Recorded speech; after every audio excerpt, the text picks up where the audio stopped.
Fat Moose Comics is New Jersey's best and oldest comic book store. Established in 1982 and under new ownership since 2020, Moose sells a wide selection of comics from every publisher and time period, along with action figures, graphic novels, posters, statues, and more. If you're looking for something and they don't have it, they can probably get it for you. They know a guy. Visit Fat Moose in Whippany the next time you're in the Garden State, and be sure to reach out via the Fat Moose Comics Facebook page. Aw Yeah Comics celebrates and promotes everything that is wonderful about comics, toys, artwork, and the joy they bring to people. Visit them in person at one of their 3 locations: Harrison, New York, aka my local comic shop, Skokie, Illinois, or Muncie, Indiana. If you have kids and have been looking for a family-friendly store, look no further. Join Aw Yeah for exciting events, including creator signings, how-tos, and more. Visit awyeahcomics.com and follow Aw Yeah on social media for more. Their name says exactly how they feel about it. Say it with me now. Aw yeah. 30 years ago, I stood in front of a comic shop advertising the death of Superman in its window display. That moment outside Heroes World set me on a path, a lifelong fan journey leading directly from that tattered red cape to this podcast. Now, together, we mine Superman's vast 85-year mythology by examining, discovering, and reconsidering the stories that have shaped the last son of Krypton. Welcome to Digging for Kryptonite, a Superman fan journey. I'm your host, Anthony Desiato. Joining me to discuss Superman for All Seasons by Jeff Loeb and Tim Sale is the host of the Krypton Report podcast, our pal, returning guest, Tyler Patrick. Welcome back. Hey, thank you for having me back. And thank you for inviting me to do this. And I feel honored because this is just one of those books that comes up as what's a great Superman book, and it's always in that conversation. So when you asked me to do this, I was like, yes, let's do this. This one is an all-timer, and it's one certainly that we have discussed many times on the podcast before, but believe it or not, we've never done a standalone episode on the main Digging for Kryptonite feed. We've done a Patreon episode on For All Seasons. We've talked about this miniseries when we covered the post-crisis origins, when we did our Tim Sale tribute episode, and we talked about this as well as the Kryptonite story he had done with Darwin Cook. But this is the first time that we're actually doing a dedicated standalone episode, and it more than deserves the spotlight. It more than deserves the revisitation. This is a story I've read probably more than any other or close to it when it comes to Superman stories. It's one that I know I will continue to go back to for years to come. And speaking of our discussions about this, correct me if I'm wrong, I feel like we had an exchange over Facebook Messenger a while back where you had asked, what's a Superman book that I would recommend to a new reader? Yeah, sounds right. And I said this. It's always with the disclaimer of it depends what the person's interests are, what their tastes are, what their experience with Superman might be from other media adaptations. But if we're talking about really just a blank slate who's asking for something great in the realm of Superman to read, this really is and has been, and I think will continue to be at the top of my list. Does it fall similarly for you? Yeah. I mean, I feel like every time I go back to this book, there's a piece about reading this book. And there's comfort, and every time I go back, the pairing of these two is the definition of a less is more, because, he did, I've read books where it's overly written, and I've read books where, you could feel like there could use some more dialogue. And this book there's always something to it. And my son Solomon asked me what I was podcasting on. And I told him that we were going to do this. And he goes, oh, so you're doing someone else's podcast? And I said, yeah. And he asked about the book. And I said, Solomon, I think you're at a point, you're 9, that you might be able to read it and get something out of it. And then, be one of those books you revisit in 4 years. And come back to it. I haven't read it. I want to say it's been about 4 years. I can't remember if it was 2019 or maybe 2020 that we covered this. And what we did was we recorded it, but we spread it out. We reviewed each issue and dropped it on the first day of whatever season it was. Nice. And I think that was it might have been 2019. It was either 2019 or 2020 because it was at the old house. And so I haven't read it since then. And even then, when I read it, I was reading it in the sections. So it's been a little bit longer since I sat down and read the whole story.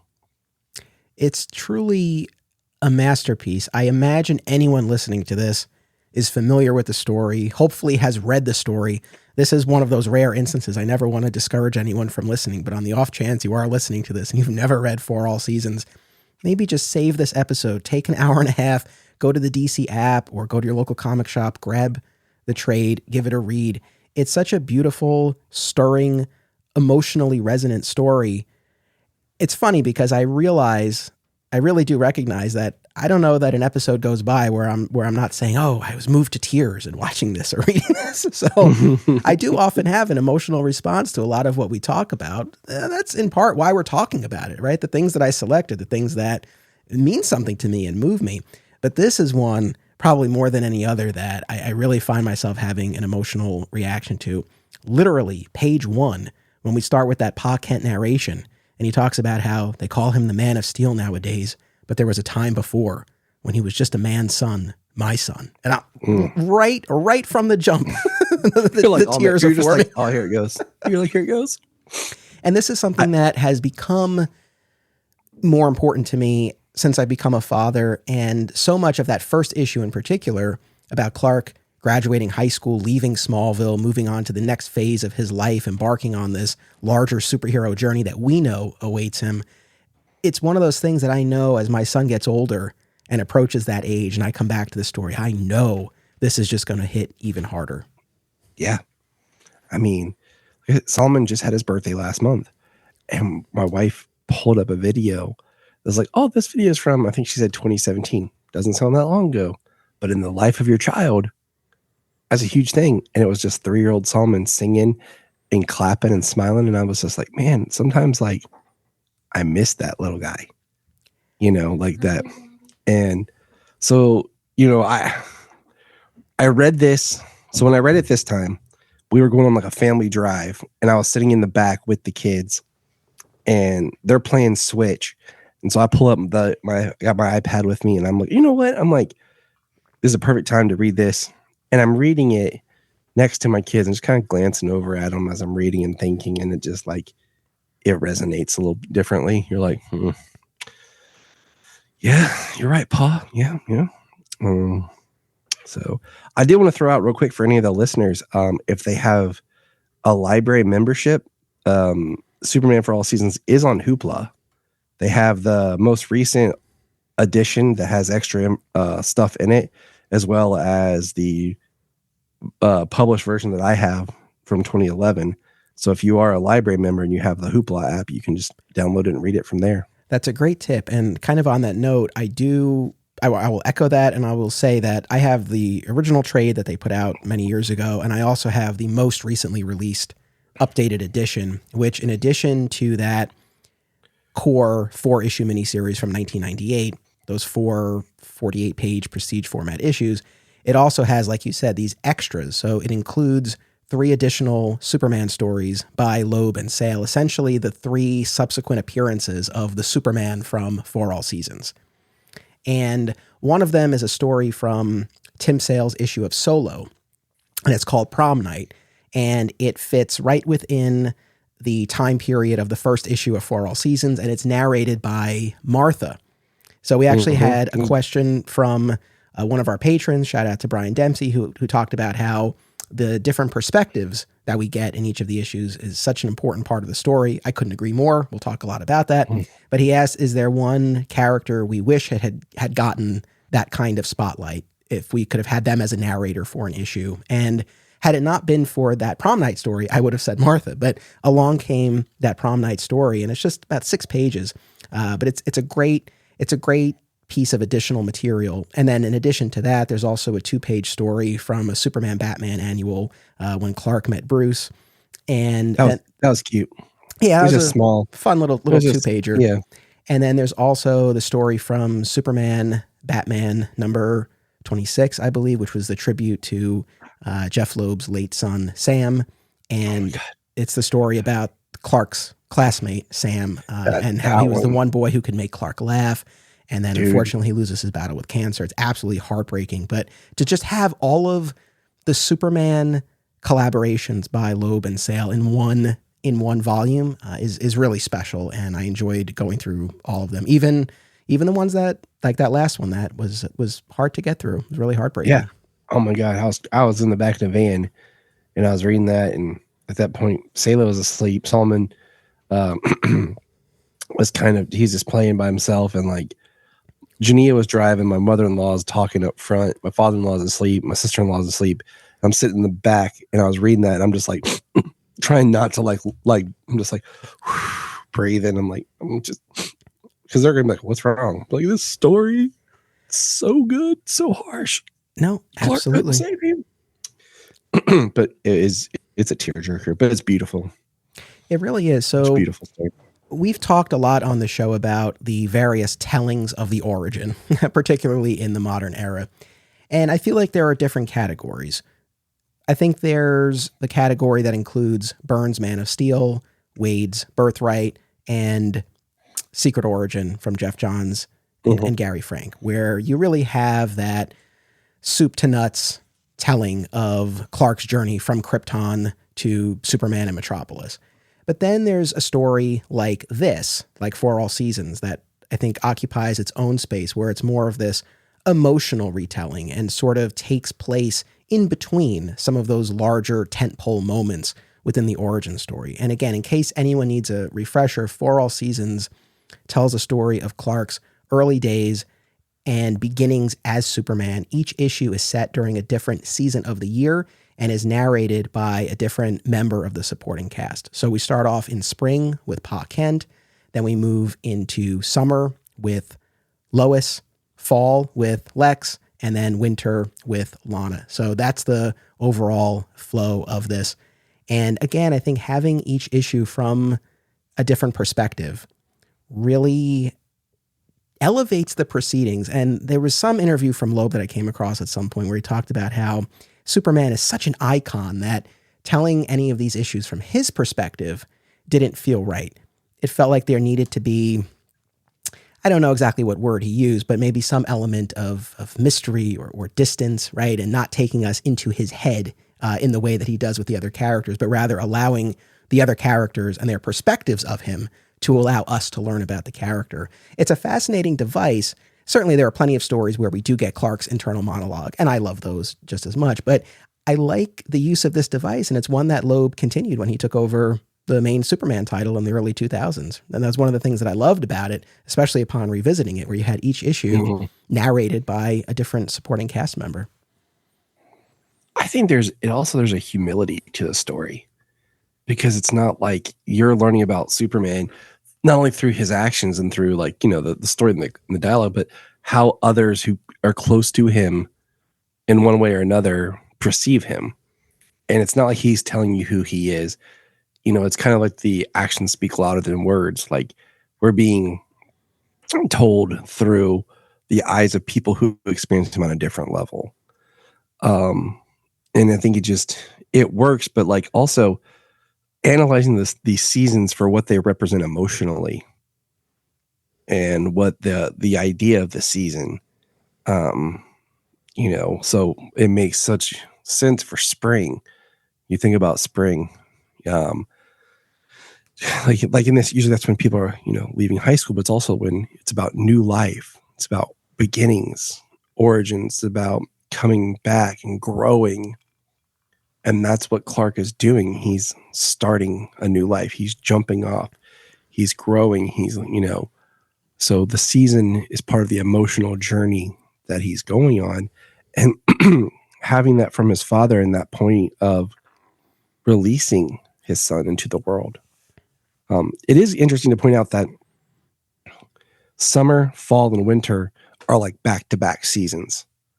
I know what I mean is in the story, like spring, like when we get to summer, it's not like it's that summer. Like there's been time that's passed. Right. So at the end or towards the end of that first spring issue, Clark leaves Smallville. And though it's not explicitly explained, right, we don't get X number of years later, our understanding is that a number of years have passed by the time we pick up with the end of that issue and his time in Metropolis. Yeah. And that's what I'm trying to say. And then summer, that whatever year that would be, that summer, that fall, and that winter are all connected in the story. But spring's kind of this outlier that's set a few years in the past. Absolutely. I have to tell a quick anecdote because it just happened and it so encapsulated a lot of these feelings conjured by the book. So 15 minutes before we started recording, I was down here in the studio and I had the book up on my screen on the DC app. And I was just taking one last scan through it before we sat down to record, just to make sure I had all my notes in order and just to refresh my memory. And as I'm looking through this, my wife was upstairs putting our 4-year-old son to bed, or so I thought, but I guess he made a break for it. And all of a sudden I hear the footsteps coming down this. We have one gate left in the house and it's the one coming down here. And I left it open because I was like, all right, he's asleep. And as all of a sudden I hear the footsteps, he's not saying anything. I'm like, hey buddy, is that you? And so he comes in and, inside, and my initial instinct is, you gotta go to sleep. But I didn't say anything. And I was like, hey, what's up? And he's like, I just wanted to say goodnight again. And of course, my heart melts. And then, of course, once he's in here, I have as many toys as he does. So he's looking around and everything. He comes to the showcase behind me and he sees the giant Superman pop.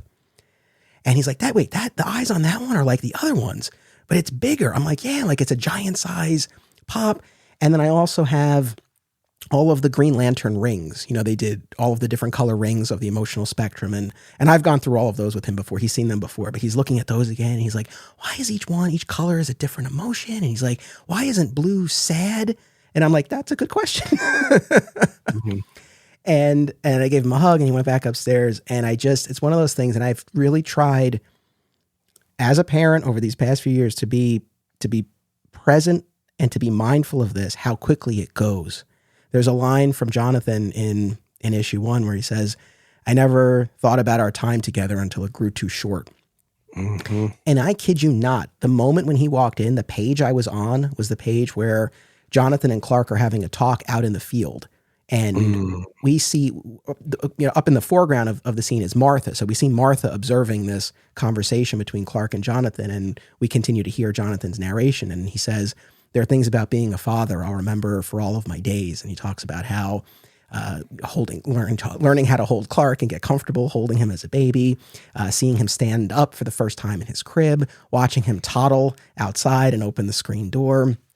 And so as I'm looking at this page and thinking about the passage of time and all of these milestones in our child's life, he comes down and we have this little interaction. And I just relished that moment and just reminded myself there will be a time, probably not long from now, where I would love for him to come in and want to look at all of this stuff, and he'll have other things that he'll want to do. And again, it's something that I always try to be mindful of. But again, just an example of how this resonates and that we have this personal connection to it. It means so much.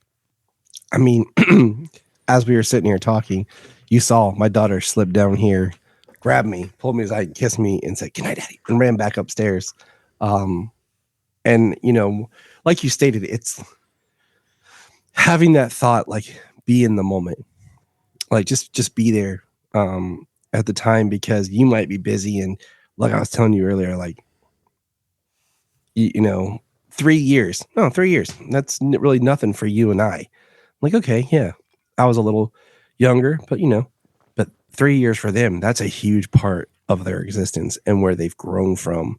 And that the time goes by and you're watching it and you're there. And neither of us are at that point yet where we're saying goodbye to our kid, but if we'll probably still be podcasting, and I'll be telling you Solomon left for college, and you'll be like, yeah, Milo's getting close. He's in school. And we'll just be sitting here and it'll be like a whole hour of us just crying and be like, like the Father's Day weeping episode. I gotta tell a quick dad anecdote, and bear with me. I'll keep this quick, but I've been looking for an opportunity to tell this because I don't know. It really was a memorable moment. So at the beginning of January, we went to Disney World. So it was my wife, my son, myself, my wife or my mother-in-law, and my sister-in-law and her family. So a good group of us. And we had 3 days scheduled in the parks. I was sick as a dog. My working theory is that it was food poisoning and stemming from some sushi that I had before we left. That's my working theory. I made it into the park for the first day. I was kind of queasy, but I made it through. It was uncomfortable, but I stuck it out. The second day, I will spare everyone the details. Needless to say, I needed to be near a bathroom. So I couldn't go in the second day.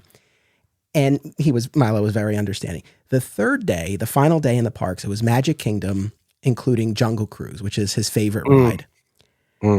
And when they went early in the morning, I couldn't join them at that point. And at that point of the day, I kind of thought, I'm just going to hang out in the hotel again, and I'm probably not going to make it.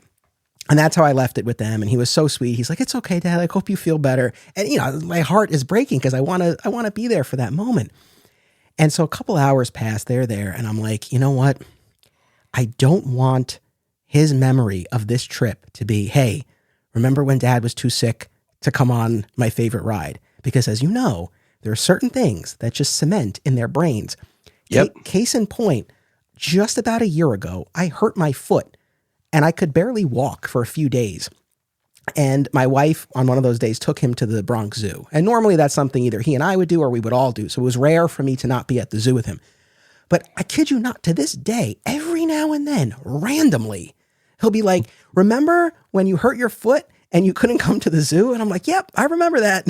It wasn't a great time. Just wait till, okay. So on a similar note, I had my music on shuffle and Cats in the Cradle came on and like I started crying a little bit. And someone was like, what's wrong, Dad? Like, why are you crying randomly? And I was explaining how, like, you know, hearing that song as a kid, the stuff I went through with my dad, like I was the kid in the song. I'm like, but now I'm looking at it like I'm now the parent in the song. And am I implying the lessons I learned with you so that you don't grow up to be like, to see us in the song? And I was explaining the song to him.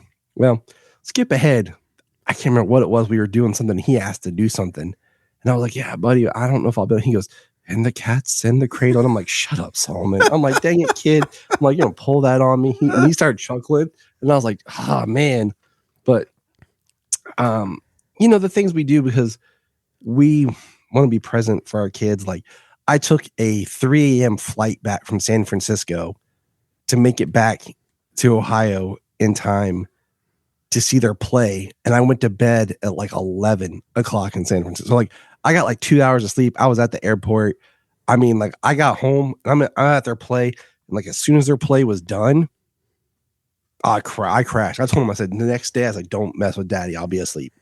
No, but, you know, it's like you said, the things that they'll remember and they don't, because I even think about stuff like with me of like things I remember in that same context with my parents. Like, yeah, Dad didn't do this or Dad wasn't there for this. And you don't know why certain things resonate like they do. Exactly. So I had this moment in the hotel room where I said, I am not going to let this be the memory. I am not going to let this be the narrative of this trip. And so I willed myself to health. I think I was coming to the end of it anyway, but I had a plain bagel and some plain oatmeal, and I settled my stomach and I just pulled myself together and I made it in and I got there and I texted my wife. I'm like, where are you? And this was, I'm not a religious person. This will actually come into play in part of our discussion here when we talk about Pastor Lindquist, but you know, I went to a Catholic school for many years, so I have that history. I have all that baggage. It's not really a part of my life now. But if there's someone up there, they were smiling upon me in that moment. Because when I texted her, I was like, I'm here. Where are you? She's like, oh, we're just about to go to Jungle Cruise. And I was like, well, I'm here. I said, but don't tell him. I said, don't tell Milo. And so I caught up with them and she was holding him. So his back was to me. And I just came up behind him and I was like, hey, is this the way to Jungle Cruise? And he turned and the look on his face, honestly, if I had dropped a deuce in my pants in that moment, it would have been worth it because the look on his face is something that I will treasure forever. He pulled the two of us in for like a family hug and he was so happy. And it was far and away the highlight of my trip. But even now, you talk about the things that make the impression. It's been almost a couple of months since that. And every now and then he'll be like, how did you show up out of nowhere at Jungle Cruise? I was like, well, you know, I took the monorail, you know, there was a whole process, but, you're like, I flew. Yeah. Superman. Well, a couple of times I've been like, well, Daddy's got a little bit of magic, but no, it was just one of those things where I was like, this is the memory that I want to try to create for him. And the fact that it was able to work out again, saved the trip. for me, because otherwise it was fairly miserable for me. But yeah, I mean, so, and again, I know you identify with all of this stuff, but it's that's why I love this entire miniseries to death. That first issue in particular, and even the fourth when we're back in Smallville for the flood, those, but especially that first issue from Pa's perspective, it just resonates so much. Oh, I mean, I think for you and I, like when did you first read this story? That's a good question. I read it very close to when it was originally published. I wish I had a better memory. I don't think that I read this in single issue form as it was coming out. I think I read the trade that came out relatively shortly thereafter. That's my best recollection. But I will say, and I'm sure I've said this when we've talked about it before, I enjoyed it the first time, but 98, I'm 11. This didn't hit me as hard as it would upon subsequent readings. So it's one that I've always liked, I always appreciated, but it wasn't until I read it in adulthood where I really appreciated what it was doing and what it had to say about the character. But yeah, I think I read that first trade in the late 90s, I want to say. What about you? See, I didn't. It was one of those that, because like I've talked before how my comic book reading was so rocky because, libraries didn't always have it and there was no stores we just had a couple of spinner racks, a couple locations. And it wasn't until later that I was able to start getting books and buying. And it was when I wanted to. I want to say it was like, I don't think Janine and I were married yet. So, but maybe we just got married. I want to say it was around 2011. I just remember I was getting a bunch from the library because they were keeping trades. And I just remember sitting at my in-laws, and they live out in the country. And I was sitting by the window, beautiful sunlight, kick back in this chair. And I just remember reading the first, and much like you, like I got a good bit out of it and appreciated it. But since subsequently, as I continue to read it, I get more each time. And the older I get, the more I get from it. But what I was getting at is, I think because of our love for Smallville and growing up, like watching that show in our formative years, I think anything set with a young Clark in Smallville with his parents resonates heavy on us. Oh, 1,000%. And Al Gough and Miles Miller, the creators and executive producers of Smallville, they have a blurb on the cover of the trade, and they have cited this as one of their inspirations. So that's a whole other component to this where, if not for this, do we even get Smallville, or do we get Smallville in the form that we did? I don't know. So it's just yet another reason to be eternally grateful to Jeff Loeb and Tim Sale for this miniseries. Since I know you said you get more out of it each time, I agree with that. Do you find that you discover new things about it each time you read it? And I guess in particular, was there anything with this read that, not that you didn't notice it before, but maybe it didn't stick out to you as much, or you read it in a different way, or anything along those lines? I think some of the art, and as we kind of go through it, because this was the first time I read it through the app. Usually I pull out my book and I like my book, but like just sitting there in the car and having read the story, you can take a moment to just kind of appreciate some of the art more. And just, when you're on the app, it's panel by panel if you choose.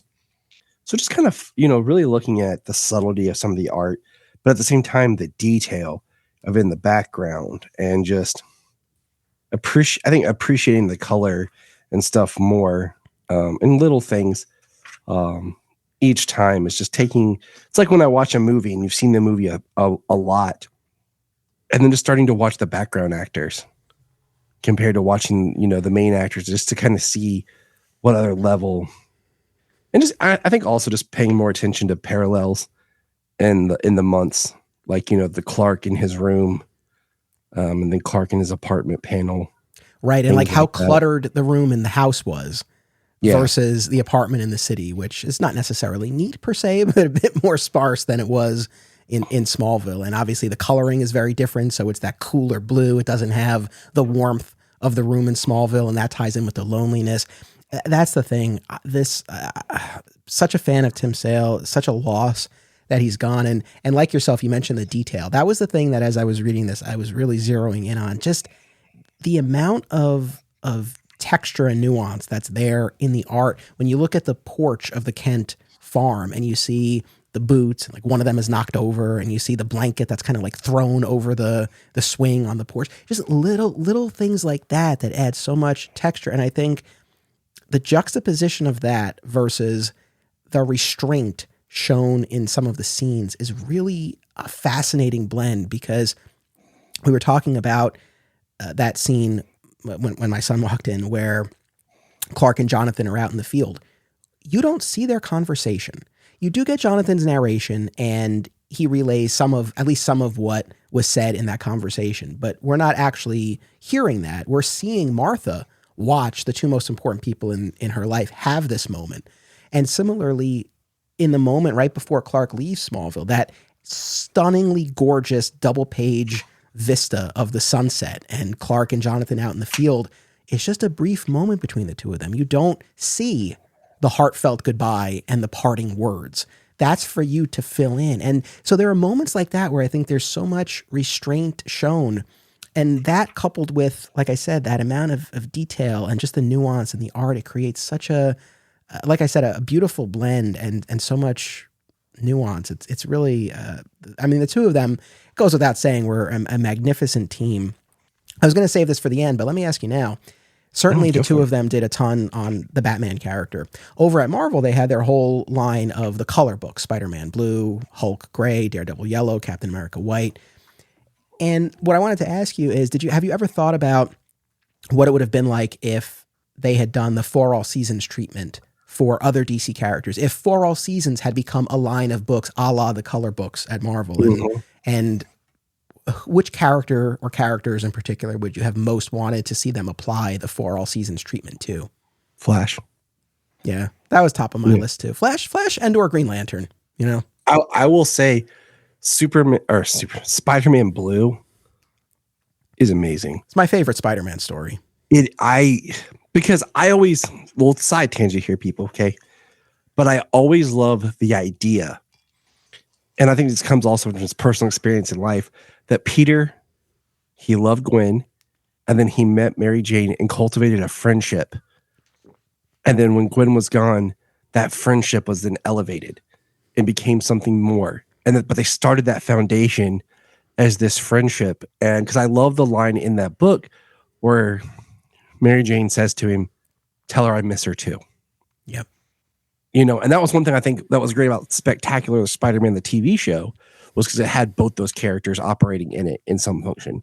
So there's our little Spider-Man tangent. And Gwen and Mary Jane make a little cameo in that Sam Loeb story, or the Sam story from that Superman Batman issue. They're there outside Smallville High for a second, so they threw them in there, which was a nice nod. But most people are like, "Oh, the all season treatment for Batman." Well, they did so much with Batman. I know, and that's my thing. Is like they did enough with Batman, but I think the Flash, especially like if it was before Jeff Johns, before we kill off the mom, and having that type of story with Barry, because of course it's going to be Barry. You know what I'm saying? I think would be amazing. I would be curious what they would do with Wonder Woman. That's another good one.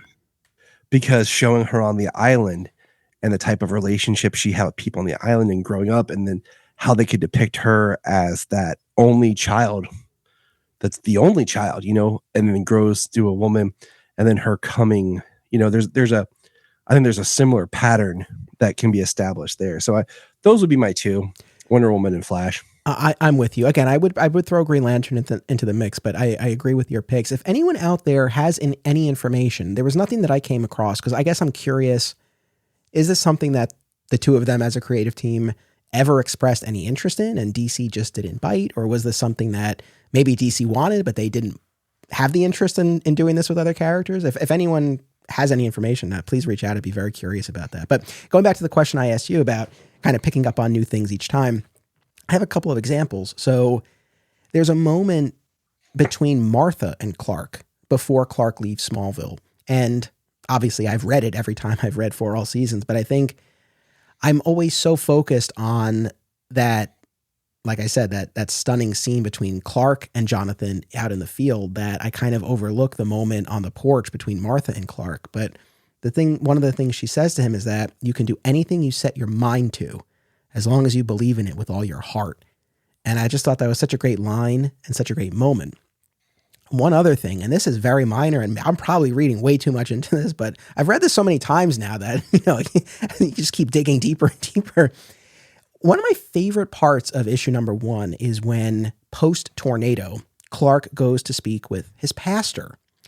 And I like this for 2 reasons. One, I understand why stories typically tread very lightly when it comes to Clark and the Kents and religion, but it's something that, even though, again, I am not a religious person, but I would imagine that would be part of their life and their routine in Kansas. And so I do like to see it acknowledged. And so the notion that he would go to speak with this person rings true. So I thought that was a nice bit to include. But more specifically, Clark's whole question, and of course the pastor doesn't know where he's going with this. How could he? But Clark's whole thing, and I'm paraphrasing, but essentially is capturing this idea of, I've been taught to think that there are certain things beyond our control. And the pastor even says in that conversation, when the Almighty sets his mind to something, there's nothing anyone can do. And Clark's response is, well, but what if someone could? And it's fascinating to me because you have to imagine if you are brought up in any faith, or even if you're not brought up in a faith, but still there has to probably be some notion, right? Some idea that at some point you have to relinquish control. There are certain things beyond your control. But for Clark, as his powers have continued to develop and emerge, he actually has the power to exert some control over forces like a tornado. So the way that must challenge your belief structure is really kind of interesting. And I love that was acknowledged. And the bit that, again, maybe I'm reading too much into, but that stood out to me. Flash forward to issue number 4, after the flood. And Pastor Lindquist is addressing the citizens of Smallville. And he says, and the ellipses here is very key. He says, we're very ... lucky that Superman was here. And as I read that, I said to myself, the story wasn't built for this. It's not Pastor Lindquist's story, but you have to imagine Pastor Lindquist must have had his own journey after the emergence of the Superman, right? Because just as Clark's own belief structure had to jump through some hoops to reconcile what he can do with what he's been raised to think, I would imagine it would be a similar sort of thing for the pastor or for any clergy person. So I love that little moment. And I couldn't help but that ... lucky was alluding to the pastor's own journey coming to terms with Superman's role in the world. I think, going back to what you said earlier, I think a short story written from his point of view would have been really good. Yeah. But like you said, of him to wrestling with the idea. And then there's little things in here, like you talked about the tornado, and he saves the one character. Hold on, I'm going to it right now. The one who works at the gas station. Yeah. And there's little things in there. I kind of wonder if there are people at Smallville who figure it out.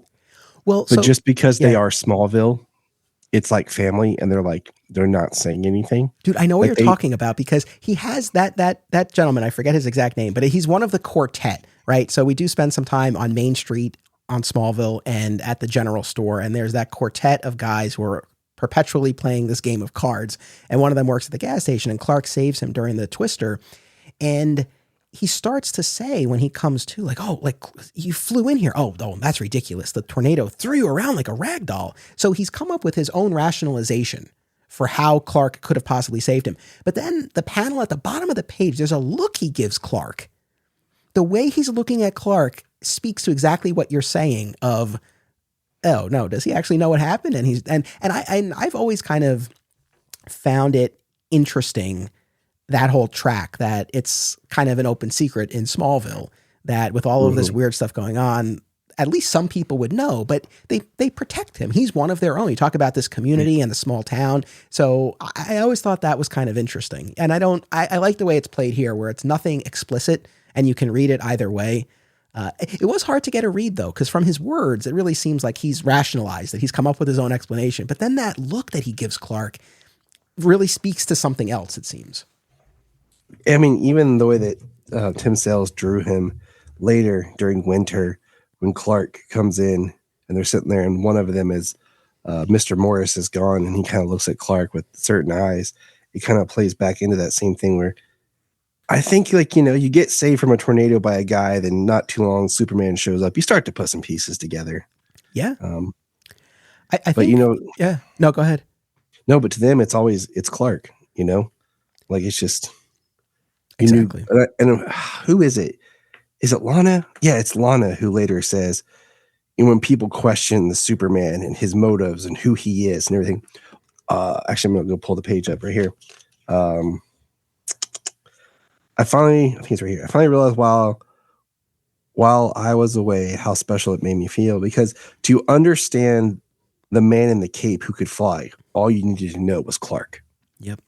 And I think that's the secret, is all these people like who question Superman, all this. It's like, but once you know that it's Clark and you know who he is, you're like, you understand Superman. No, exactly. I want to circle back to that moment because I think that it's so profound and it encapsulates so much of all of this. But just big picture, a couple of other things I wanted to say about the strength of For All Seasons is that this came out in 98 when John Byrne's Man of Steel was the official in continuity origin of the character. So this was before Birthright and before Secret Origin, which would make their own tweaks. And what I think is brilliant about For All Seasons is that if you read it in the late 90s, or even if you read it now in the context of Byrne's Man of Steel, it fits. It lines up with what's established there. So the Clark we meet in the spring of his senior year in issue number 1 is a Clark who has seen the rocket. He's had that moment out in the field with Jonathan. He knows he's from somewhere else. He thinks he might be Russian. He's not quite sure of his origins yet. When we get to the big Lex Luthor issue, number 3, that picks up with Lex having been arrested, which of course happens in the pages of Byrne's Man of Steel. So if you read them together, they complement each other. But to this book's strength, if you read it in a vacuum, which is the way you and I are reading it now, and the way I imagine, this is one of those evergreen books, right? I would imagine virtually every comic shop out there has a copy of this, or if they don't have it, it's because they just sold it and they're waiting for another one to get in. Yeah. So I would imagine there are a lot of people who are reading this who are reading it in a vacuum, not within the context of Byrne's Man of Steel. And it reads perfectly on its own, right? Again, it's not hitting those tentpole moments of the origin, but it's telling a different and arguably more interesting story because it's filling in those pieces in between. As awesome as those iconic, moments are, to kind of be able to build out what's going on before and after and show the character in between those big moments, it adds so much to the story. So that's one of the things about it that I think is really interesting, that you can read it with or without Man of Steel, and it works either way. I prefer to read it without, just because I feel like there's something simplistic about this, but yet layered, if that makes any sense. And something that I love about this story is I like its smallness. Like we don't get into the Krypton of it. We don't have him being rocketed to Earth. We don't have kryptonite. We don't have, like, one of my biggest problems, or not, I don't want to say problems, but one thing that I think gets played out, and you and I talked about this a little bit in our Justice League Year 1, is you start with these characters and then you build them. By the final issue, it's some big alien invasion. And that's the climax, and the same thing happens in Birthright. It builds up to what is perceived as an alien invasion. In this, it's not. It's a personal, emotional journey, and it's small. Yep. And you don't get into, for most of it, you don't get into the sci-fi aspect of the character. And I think that's why I come back to this book, and I like it, is because you can look at it, he's an alien, or he's just a man who can do some things and wrestles with what he's able to do without really knowing who he is. We reference the television series Smallville a lot around here, and there's one Smallville Rewatch podcast that's always at the top of my queue. Always Hold On to Smallville, hosted by our pal, Zach Moore. Zach and his guests bring tremendous insight, passion, and humor as they discuss each and every episode of the series that ushered in the renaissance of superhero TV. Listen to Always Hold On to Smallville wherever you get podcasts, and keep an eye out for the other shows under the Always Hold On to banner, including Arrow, DC's Legends of Tomorrow, Superman and Lois, and Star Wars. Acme Comics is a locally owned and operated comic book store in Greensboro, North Carolina, for people of all ages and walks of life. With more than 40 years and a new second location to its name, Acme is a multiple-time Eisner Award nominee. The shop features a significant contemporary and vintage selection, as the Acme team uses their collective knowledge and resources to connect you with the best material. Mail order subscriptions to new releases are available, and all offerings are available anywhere via mail order. Follow Acme on social media and eBay, listen to the Acme Cast on all podcast services, and visit acmecomics.com for much more. This podcast is an affiliate of BCW Supplies. The next time you need to restock on comic book bags, boards, boxes, and more, be sure to use promo code FSP to save 10% on your order. That's FSP for Flat Squirrel Productions. It helps support the show too. Many of you have already used this code, and I greatly appreciate it. Thank you. Now, I thought about that a lot too, the utter absence of anything to do with Krypton, right? Which is a very specific choice. And I think what makes this resonate so much, and why I think the Smallville television series that it at least partially inspired was so successful, even though, of course, the television show delved heavily into the Kryptonian side of things. But at their core, I think they're similar in that they tap into the most human, universal, relatable themes that people can sink their teeth into with or without the trappings of the superhero story. So specifically, when you're looking at the Pa Kent issue, number 1, these are parents who know that it's time to send their son off into the world. They know that for as much guidance as they've been able to offer, there are questions they can't answer. And yes, that's heightened in this specific context when they're dealing with a child with the abilities that Clark has, but still that same kind of idea that they need to let him go and find his own path and find those own answers for himself. And again, so much of that was present in the Smallville TV show. The fact that just like in the modern comics, right, he doesn't have all of his powers from childhood, but rather they're emerging as he's moving through adolescence, not unlike puberty. So you have all of these episodes of the Smallville TV show where these powers are manifesting, and they're, for example, the heat vision episode, right, tied to his hormones. When he's feeling excited, all of a sudden the heat vision comes out. And who hasn't felt like you got heat vision when you're sitting there? And that's the thing, even though, yes, the specific context is not something, or the specific manifestation of it is not something that we can relate to, but the kind of the feelings at play certainly are. So I think that's kind of the strength of both of those stories, is being able to tap into that. One thing that I really do want to highlight in For All Seasons, because this is something that even Smallville, despite having 10 years and over 200 episodes, I don't think really ever made much of an effort to do, which was to give the town itself a more distinct identity and to populate it with people who show up throughout the story. For All Seasons does that beautifully, specifically with that quartet of guys playing that card game in the general store. Eddie, who runs the general store, the pastor, right, pops up a few times, Chief Parker.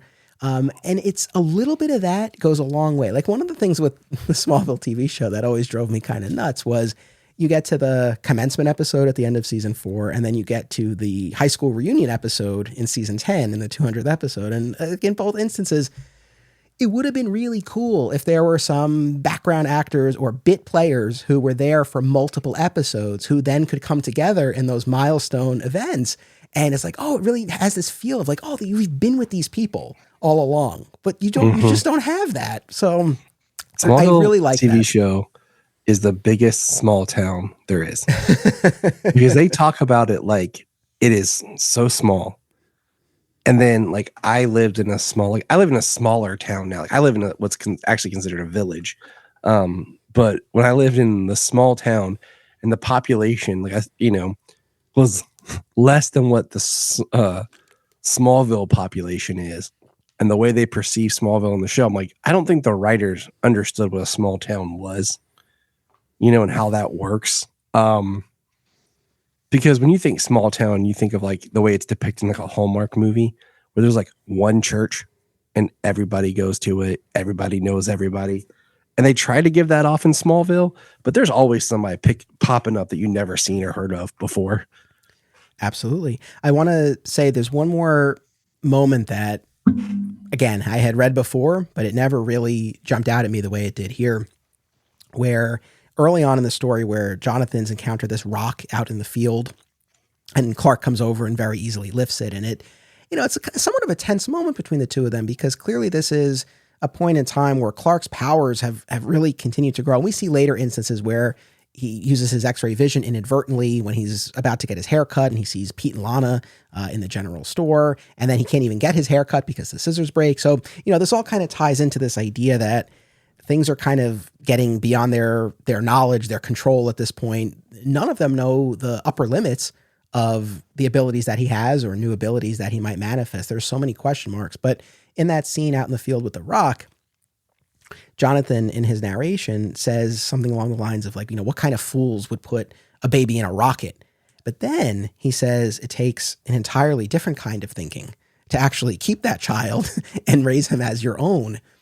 And I just love that. I've used this metaphor multiple times before on the show, but I believe it to my very core that Jor-El and Lara make the most incredible, impossible Hail Mary pass ever across the stars.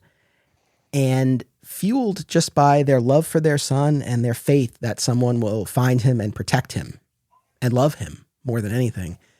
And Jonathan and Martha, against all odds, make the most impossible catch that's ever been made and fulfill that faith that Jor-El and Lara sent that rocket out with. They find this baby, they take him in, and they love him. That's all they can do. They don't have any of the answers. They don't have much in the way of resources. All they have is their love for this child. But the love that launched the rocket and the love that let the Kents take him in, that makes Superman. That makes Superman. Without that, you don't. So I love it so much. And just that little moment of Jonathan, kind of in one breath taking Jor-El and Lara to task, right? Even though he doesn't even know who they are. But then in the same breath, recognizing how insane it was for Jonathan and Martha to do what they did. So that's just one of those little moments that, again, I was just kind of more dialed into this time, and I really appreciated it. In that same panel is with Jonathan is he,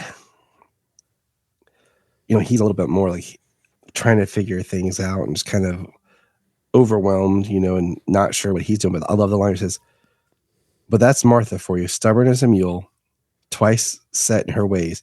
Wonderful woman. Marry her all over again tomorrow if that's what she wanted." I know. Just how much he relies on her. And I think this is where it goes to Tim Sale right here. The scene where Clark picks up the rock, and he has it. And then bottom panel where Jonathan almost looks upset at Clark and Clark's just like, "Pa." And then Jonathan's walking away "Your mother wants us for supper. Best not keep her waiting." Almost as if he hadn't come to terms with Clark's powers, abilities, or whatever. And he's older, it's just interesting to me. It's he's still trying to keep, I guess it's one way of looking at, he's still trying to not keep Clark down, but keep him on the farm in his way of thinking, that Jonathan's not ready to embrace and let Clark go and be himself. He's still trying to keep him, I hate saying in his place, but he's not really doing that. It's just, because he says, "You're going to need something for leverage, son." He's using the tool, and Clark just picks it up. And it's he's not ready for Clark to be his own man, embrace who he is. And it's small and it's subtle, but I think you pick up more on that. Like we said, the older you get and the more you read it and kind of understand where the parents are coming from compared to just Clark's point of view. Totally. I think there are a couple of things at play there. I think that you see this or you hear it in that scene when Clark goes to Jonathan after the scissors break at the barber's and he's like, "Pa, I'm scared." And the two of them have their moment that we see Martha observe. And what we get via Jonathan's narration is he says something along the lines of, I wish I could tell him that all the answers lie here in Smallville, but all I can tell him is that his mother and I will always love him. And so I think at least one of the things that's going on here is, again, this recognition that there are answers they can't provide. There are forces at play that are beyond them. And this might be the last Smallville TV, probably won't be the last Smallville reference, but it's the last one that I at least have on the brain. And it's a moment I've quoted a lot, but it's from the series finale where you have that moment in the barn between Clark and the spirit of Jonathan, where Clark's going up against Darkseid. He doesn't know what to do. He doesn't know if he could beat him. He's asking Jonathan for help. And Jonathan's like, as much as we've tried to protect you and shield you from your Kryptonian origins, I'm afraid this goes beyond the guidance that I can provide. You have to turn to Jor-El. And I just, that was in my head as I was reading this, just this acknowledgement. And this is where I say it taps into some universal themes, because even though likely what we as parents won't have to deal with that specifically, there will come a point where there will be answers that we can't provide. And the best thing that we can do is to say, hey, we're here for you. We love you. We always have your back. This is something you need to do. You need to find the answers for. So I think that's a part of it. I do think there's also a little bit more specifically, I think there's also this little bit of a sentiment here, not that they're afraid of Clark or what Clark will do, but I think this, you kind of get some insight in that conversation that Jonathan and Martha have at night that Clark overhears with his super hearing. And Jonathan says something to the effect of, Clark's, since we had that conversation, right, alluding to that conversation from Man of Steel where he shows him the rocket, it's like, since we've had that conversation, Clark's really been taking it in stride, like maybe too well, right? And so maybe that's kind of what's at play when he sees Clark lift up that rock in the field. Not that Clark's flaunting the powers, but I think there is this open question for Jonathan and Martha, at least to some extent, of did we raise him right? And ultimately, I know in their hearts they do think that, but I think that's at least some kind of question, and kind of a natural question when you're dealing with someone with that level of power. But I mean, even then, as parents, do we not question that? Even with like the age of your son, the age of my kids, like I'll reflect sometimes, like, am I doing it right? Am I doing enough? Am I raising them right? Am I, you kind of think back on yourself as a parent of like, what am I doing? Because, the secret to parent and fatherhood that kids don't realize is we don't have all the answers. We don't always know what we're doing. They look to us back to, one of my favorite recent comics that you had talked about with Philip Kennedy Johnson, The Golden Years, Golden Age, and everything. That book hit me hard. And I loved that book. And I loved hearing you and him talk about it and where he comes from in it, because that's right where we're at. It's like, we don't always know what we're doing as parents and as dads.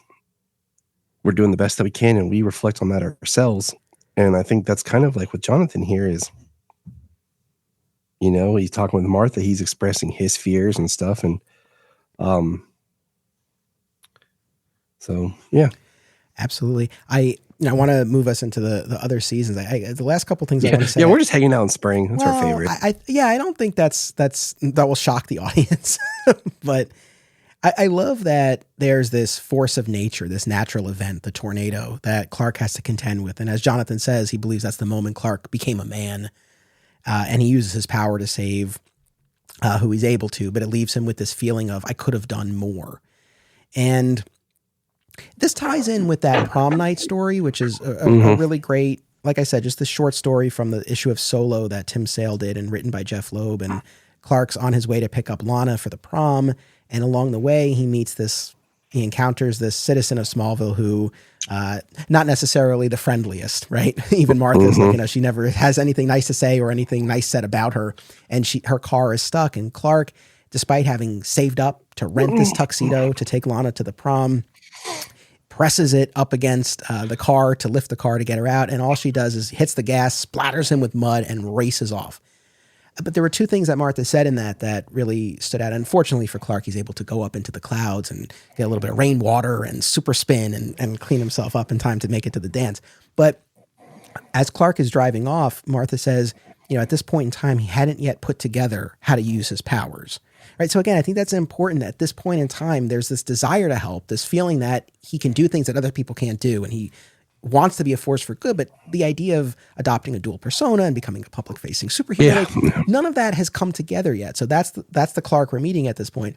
But then she also says, and I have quoted this a lot, and I think this is one of those keys to the character, as I like to say, where when Clark is standing there after this nasty woman has driven off there and he's covered in the mud, and he's like, and Martha says, I honestly think Clark stopped and helped her because he assumes that's what anyone else in his position would do. And to this day, I think that's how he sees humanity, right? He does what he does. And this came up in that Philip Kennedy Johnson conversation and in his work, this idea of like Clark does what he does because he, whether he outright believes or maybe hopes is the better word, right? He hopes that's what other people would do if they were in his position.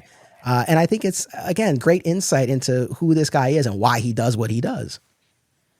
I mean, yeah, he just helps because like, that's what other people would do. And it's kind of that same thing of like putting good out there, getting good in return, or being the change you want to see in the world. And just, it's amazing how many times you can, little things you do for people and help, and people are surprised and shocked by it. Yes. Like, oh, because they don't believe people actually would do good and would help. And you're just like, and that goes back to, like I said, who Clark is. But I think Spring, I don't know which one is my favorite. Maybe Spring. I don't know. But I just love the foundation building that Spring does to, push us forward into the story. And, the other, before we leave Spring, I think the biggest thing we need to touch on is Lana. We still got, well, yeah, the Lana part is where, he because I think something that you don't think about in a lot of times is, he reveals to Lana, he tells her a secret. And I love the way he does it because I always joked with my wife, if I was a superhero, I had to tell you, like, I'd like make sure you knew, like, if I was Superman, like, I had to tell you, like, I would slowly lift you and fly you up. Because then, in so many of these shows or movies, they're like, I'm this. And they're like, no, you're not, prove it or whatever. And it's like, and he takes her hands and just, they fly up into the air and he's telling her and he's trying to explain to her the best that he can. And it's like, he's expressing something, he's sharing with her. But I don't think at this point he realizes what that does to her. No. And I agree with you. And I think that's such a great moment and just kind of the use of perspective here, because the way it plays, she very quickly seems to acknowledge and seems to accept you need to go, right? Like you need to leave Smallville. When you get that final issue from her perspective, you come to understand how shattered she was in that moment, how she thought he was taking her out to propose, right? So this just completely upended her entire world and everything she had planned for her future. And he, it's lost on him. Yeah. He doesn't quite connect with her just knowing how that changes her ideas of the world. And even not down to the fact, like you just said, like the points where she points out, like she thought they were going to get married and do all this and be together. It just, shatters her total existence. And then of course the book, towards the end of the book is when he makes his way to the Daily Planet. And we have like we said, the line where it says time passes. Yep. So we know that he's had his journey around the world, right? And now he's there. Mm-hmm. I never cared for Metropolis much. Can't see the horizon unless you're flying over it. Maybe that's why Clark chose to settle there after all. And of course he meets, or at least he encounters for the first time, the young boy whose name we'll come to learn is Trevor at the end of the story.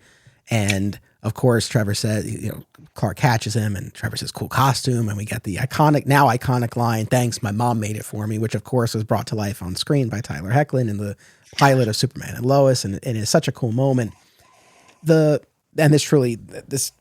really is kind of the last piece that I want to say about the Spring issue is that with Jonathan in particular, I feel like a lot of times we as Superman fans, and I include myself in this, I know I'm guilty of this too. I think we kind of look at Jonathan and kind of assume that he's making all of these speeches to Clark about the hero that he's going to be. But I think when you really look at Jonathan in the stories that we've gotten, and Smallville is a good example of this, it's often about, yes, there are some moral lessons in there, but it's most of it is about keeping your power secret, right? And not being exposed.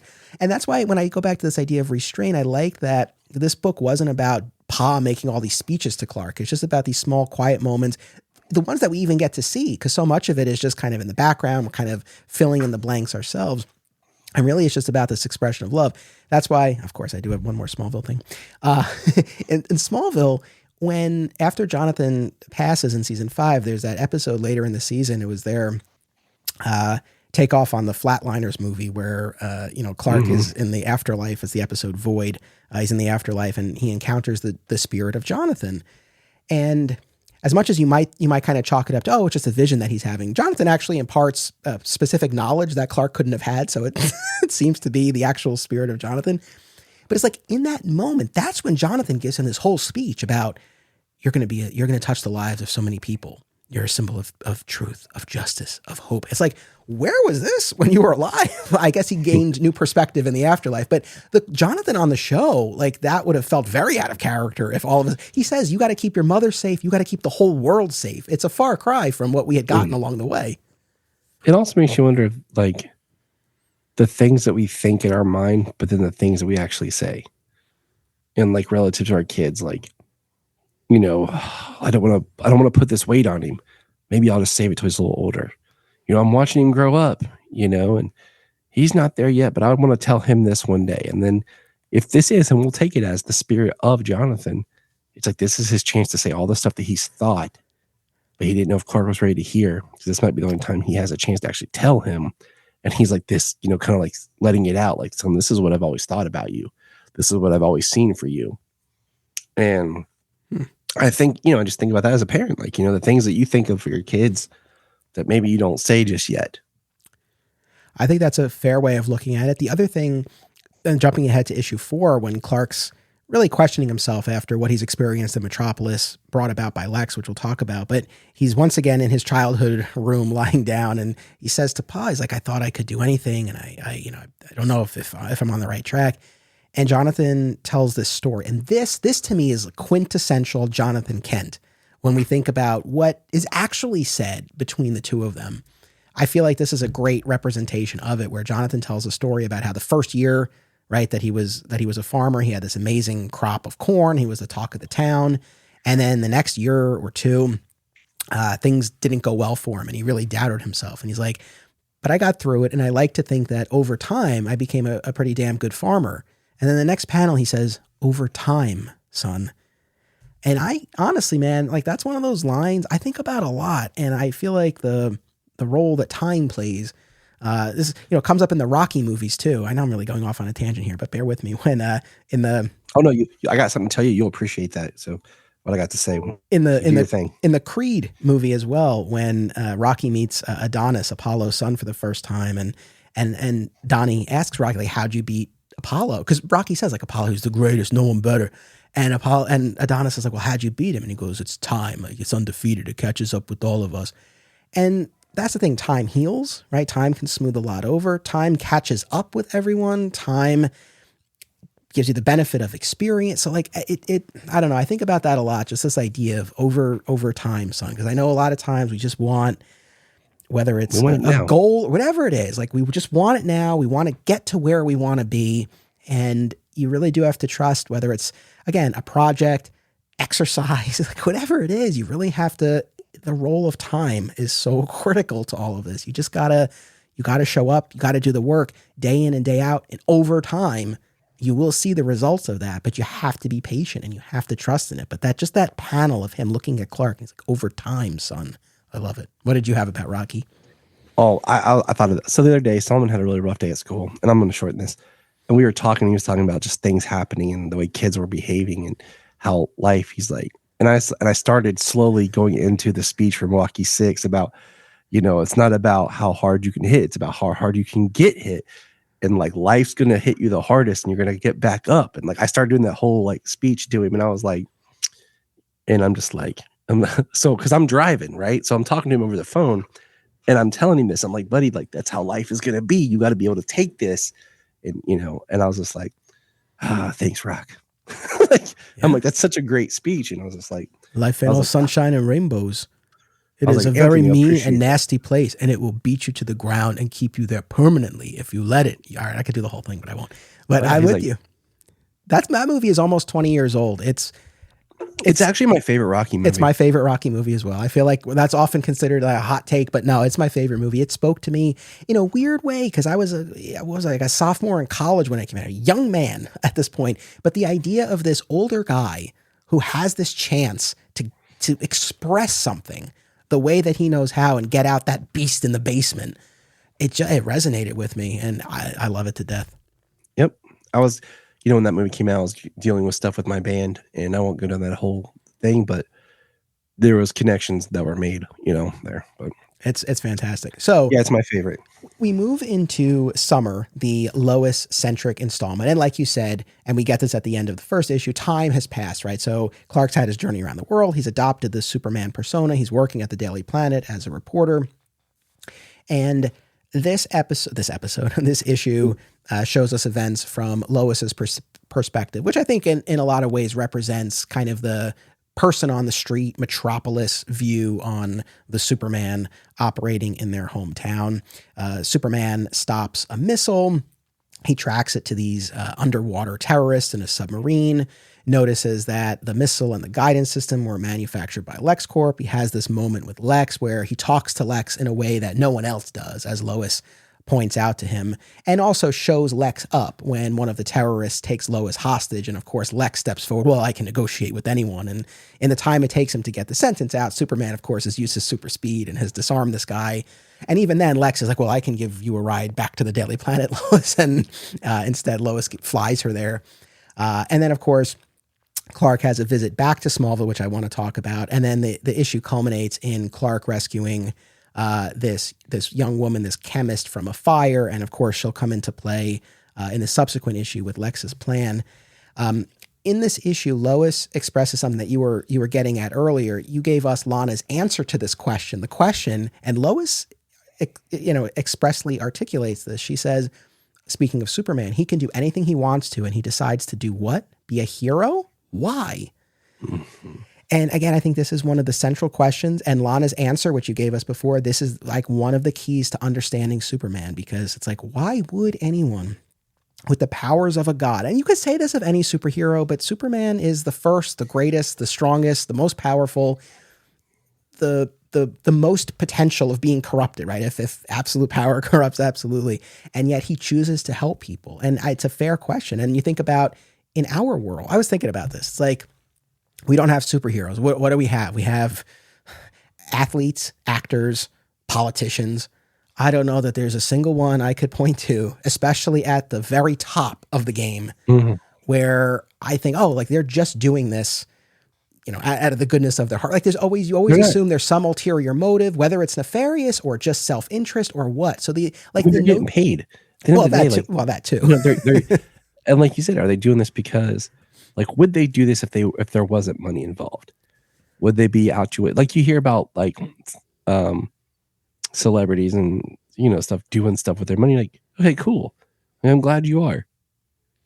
Like you have more money than I do, and I would love to be able to do something like that. So it's awesome that you're actually doing something with it. But it's sad that we have these stories of inspiration and what we want, but yet we don't see it on a grand scale. Yeah. There isn't someone we can point to that's everyone knows or whatever. And that's why I think people have a trouble believing in someone doing stuff just because it's the right thing or it's because it's good or whatever, is because you always think people are out for themselves. Look, we all love The Rock, right? Probably the most popular, well-known celebrity on a global scale. And I've come to terms with, even if whatever is going on beneath the surface, I think a lot of the messages that he espouses, there's value to be gleaned from them. But I see his Instagram videos when, he pulls up next to the Star Tours bus and he's in his truck and he rolls down the window and he's like, hey man, everyone goes nuts. They're so excited. And I'm like, oh, like that's cool. Like he's brightening up their day, but it's like, what? He's also filming it and putting it on Instagram, or exactly all the Make-A-Wish stuff that he does, which is beautiful. And he's making a lot of people in a very tough position happy, to the extent that he can. Yet again, it's being filmed and produced and put up there. And you can argue that that's for any number of specific reasons. But yeah, sometimes it's hard to say, okay, well, but what are you doing when nobody's watching? right? And that's Superman, right? He does what he does no matter who's watching. There's a line in the third issue from Lex that I thought was so telling, and there was more to say about Lex, but after Lex has unleashed this virus right across the city and everyone's incapacitated, and Lex says of Superman, now there's no one left to say thank you to him or to cheer his good intentions. And it's like, buddy, you don't get him at all, right? That's why I think at times the idea that Lex can't figure out that Superman's Clark Kent because he can't fathom that works, because this is Lex filtering Superman through his point of understanding of who this character is or could be, and what he must want. Like all the, I think that's what's great about like with Superman in the sense is he's Superman. Yeah, they can cheer, but then he can go be Clark and he's not standing there like, look at me. Right. He can walk among everybody just as someone normal and not be getting the praise or like having people draw attention to him. So I know we love this miniseries. Let me ask you though, is out of these four, is there any one that maybe doesn't pop for you as much as the others? Or I know we have a very special place for issue number 1, but of the remaining ones, I think the term pop is funny because I think 3 stands out because it's the biggest one and it's the most comic booky with what Luthor does. right? And it's the Luthor and it's the fall issue. And it's probably my least favorite. Because I mean, you have to have 3 to get to 4, right? But I like all the smallness, the subtleness of the character introspection, because like I said, so many of the stories that we read in comics, especially, all build up to be these giant battles against the aliens at the end. And this is about a person's emotional journey through life, reconciling who they are, what they can do, and where they fit in the world. And I think, reading 1, and I think 4 resonates a lot more. And I appreciate, 4 more with Lana's perspective of just how she had to grow and how there was so much journey for her growing up after Clark, revealed himself, his powers of Superman. But I think 3 is the one I think pops just for the bigness of it and with the virus and what he's doing. And it feels like, okay, we're doing more of a classic comic book story, with that issue. And it's a good story. Like it's good. Like, don't get me wrong. But I like that so much of this story is all built up to building to more of traditional Superman stories. Like we touch on Lois, even though number 2 is her perspective, but we haven't really cemented the Lois Clark relationship. We're not there yet. Well, so that's what I was getting at. And for me, like I enjoyed all of the issues, including the second one, but I feel like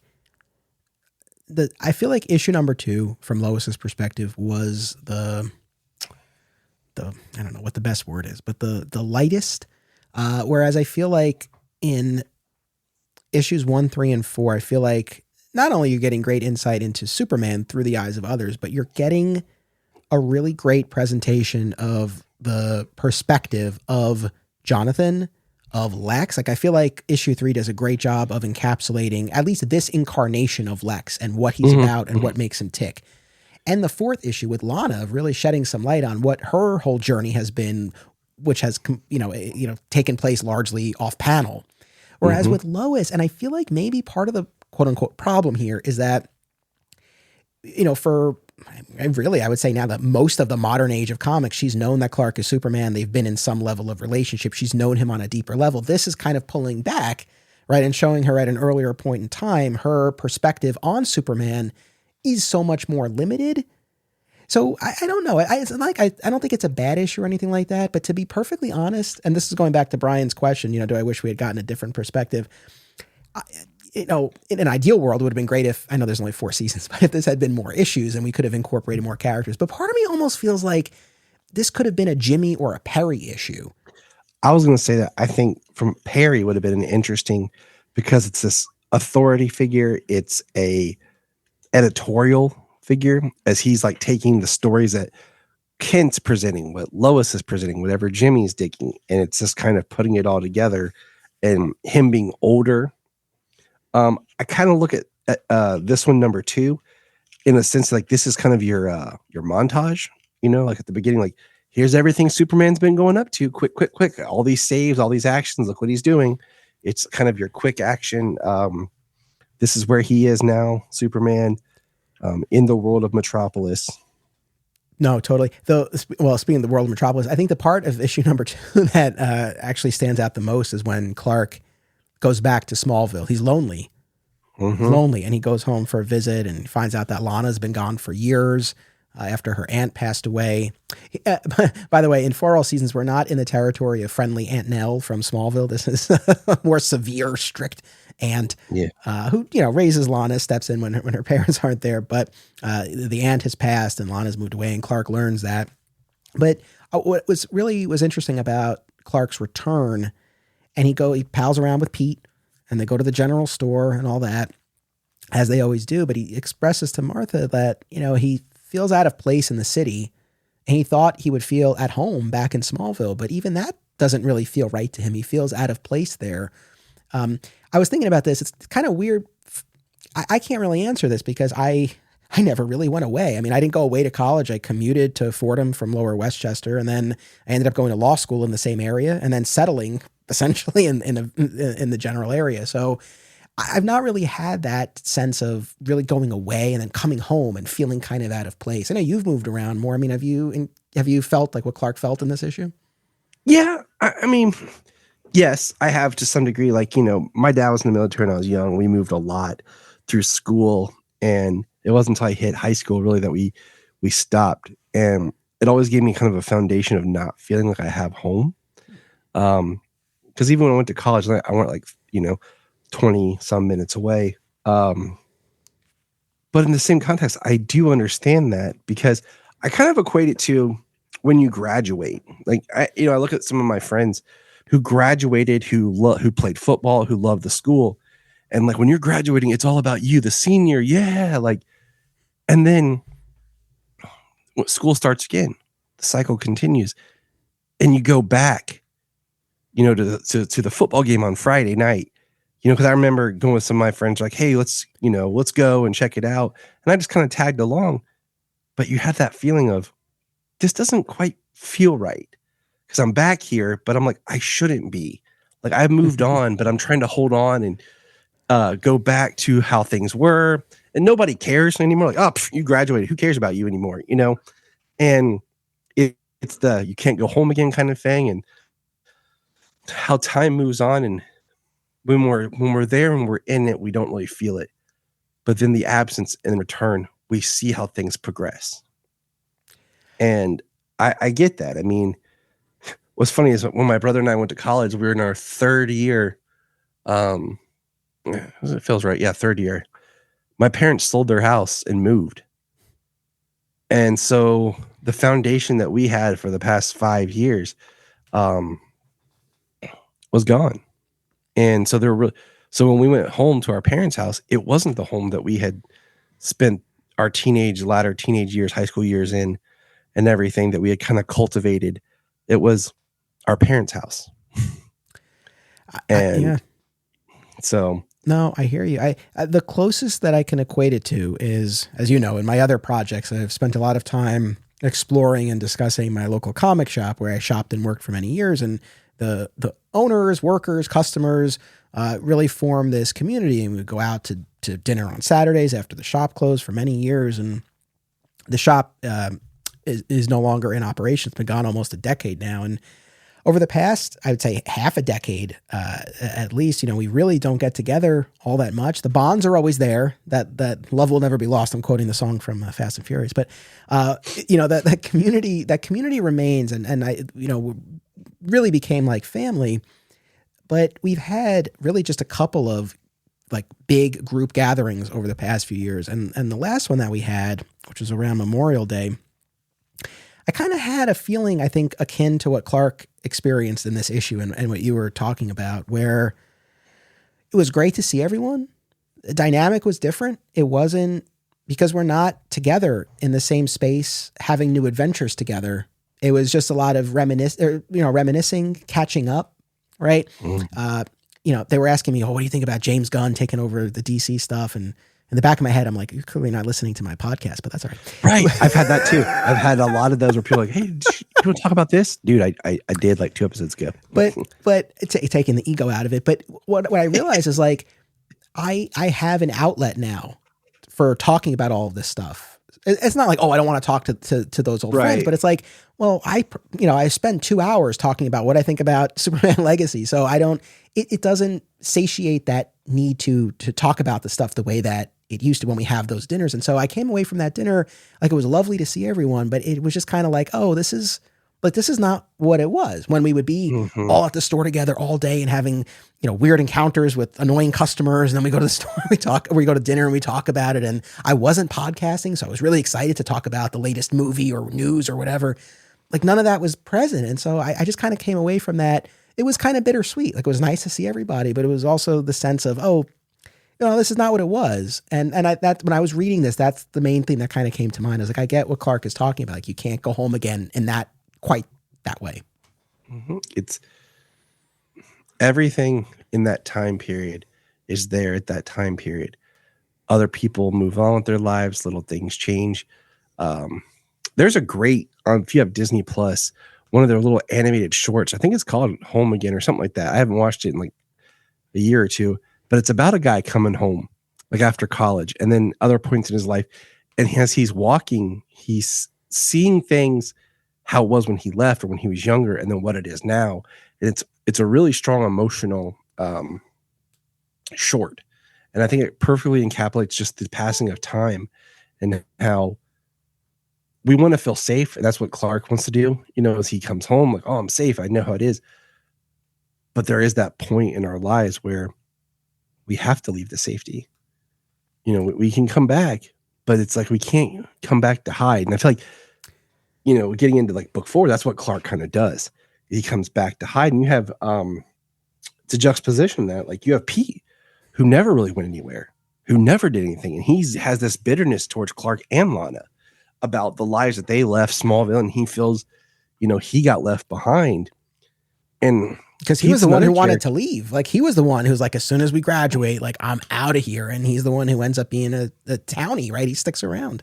The more we talk about this, like, it would have been neat if you could have done, if they had done not a second book, but like a collection of shorts that were in each season with the different characters we've discussed, like from points of view of even Pete Ross. Like, you go, like, right after graduation, you have a story about Pete seeing Clark leave, then Lana, and just how he feels being there in Smallville when he, like you said, he was the one that wanted to go the whole time. Like, I want to get out of here. And it's the others that had the stronger love for the town that actually go. This episode made possible in part by educator, hobby comic book collector, and pop culture enthusiast Sam Lim. Sam is based in the South Jersey area and is looking to connect with other comics fans as well as retailers. They're also looking for comic shops to explore, so recommendations are welcome. Be sure to follow Sam on Instagram at SZL Comics to see their latest comic pickups and shop adventures. Filmmakers and movie fans alike should be sure to attend these film festivals: Brightside Tavern in Jersey City, Hang On to Your Shorts in Asbury Park, Point Lookout on Long Island, and Round Reel in Bloomfield, New Jersey. Take it from an alum of 2 of them. Submission information for filmmakers, as well as details about the festivals, can be found at filmfreeway.com. Follow the festivals on social media for news about events, discounts, tickets, and more. Also, listen to the Hang On to Your Shorts and Cullen on Film podcasts, available via a shared universe network.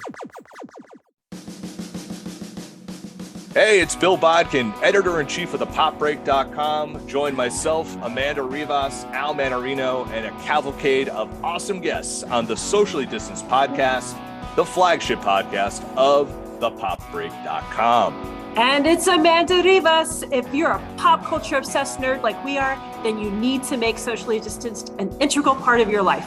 We talk all the things: Marvel, Star Wars, everything on Disney Plus pretty much, as well as the hottest trending shows and news in the world of pop culture. This is definitely Al Manarino and not Bill Bodkin. So listen to the Socially Distanced Podcast every Friday on Spotify, Apple Podcasts, and all your favorite podcast platforms. Don't forget to rate, review, and subscribe so we can eventually get Disney Plus to give us advertising money.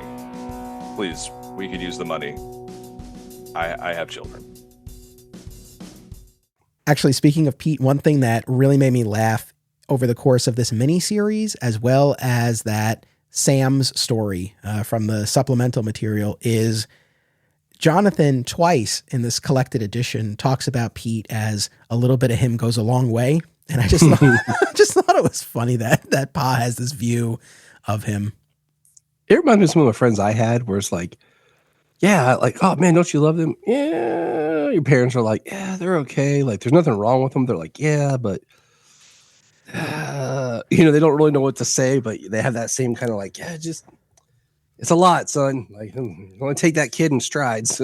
One other side note before we get into the Lex of this in the fall issue is I have to imagine Loeb is a fan of It's a Wonderful Life, because there's this recurring bit of Pete, right, rubbing the elephant and saying, I wish I had $1 million, which is very akin to what George Bailey does in It's a Wonderful Life. But also in the fourth issue, there's this moment between Martha and Lana where Martha says, the right woman can help the right man find the answers he's looking for, which again is very similar to what Ma Bailey says to George about Mary right before George goes off and they have that famous scene together. So I can't imagine that's a coincidence. That feels like a pretty direct homage.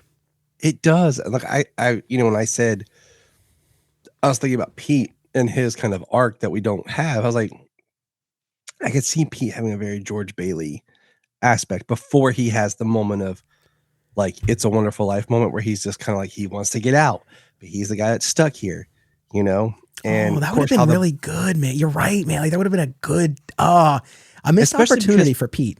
We have the end where Lana says, you know what, maybe I'll give Pete Ross a call.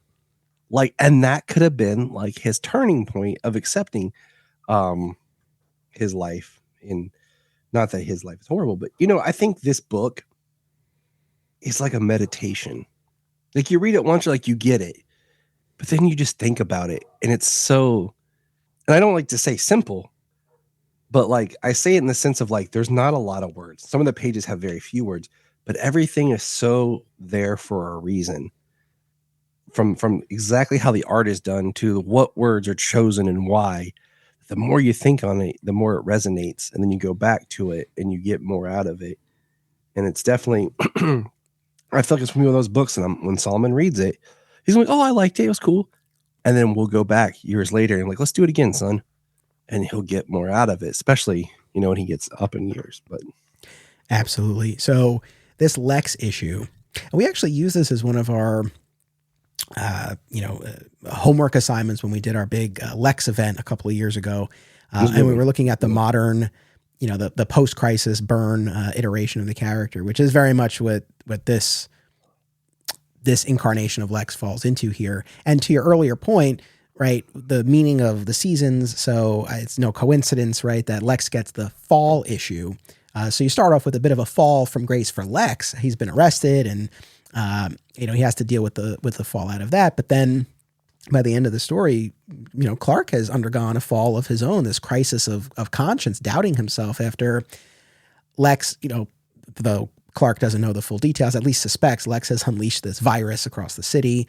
But when Clark confronts him, of course, as Superman, Lex spins it as, hey, we don't know where your powers come from. Maybe they're alien. And Superman even says alien. Because again, at this point in the story, I guess we haven't gotten to the end of John Byrne's Man of Steel where all the Kryptonian business is downloaded and then he knows where he comes from.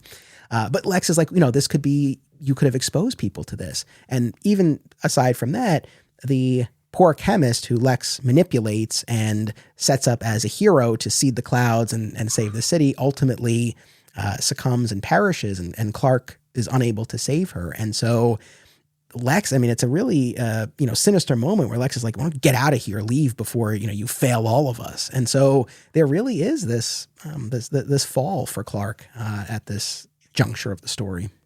It's so strong of what Lex gets into Clark's mind that Clark, even if you think about take a step back, like loses his ability to be logical, because Oh, maybe it's from you.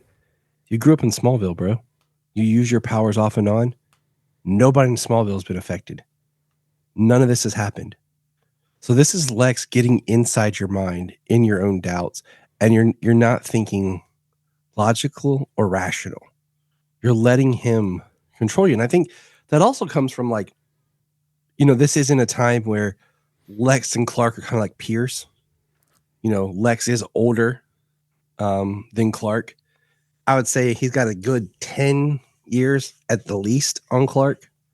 In this, and I find this Lex is creepy and calculating, and one of the creepiest parts in this issue is, if you have the trade, is on page 118 when he's getting shaved, and the lady nicks him, and he's like, "You made a mistake.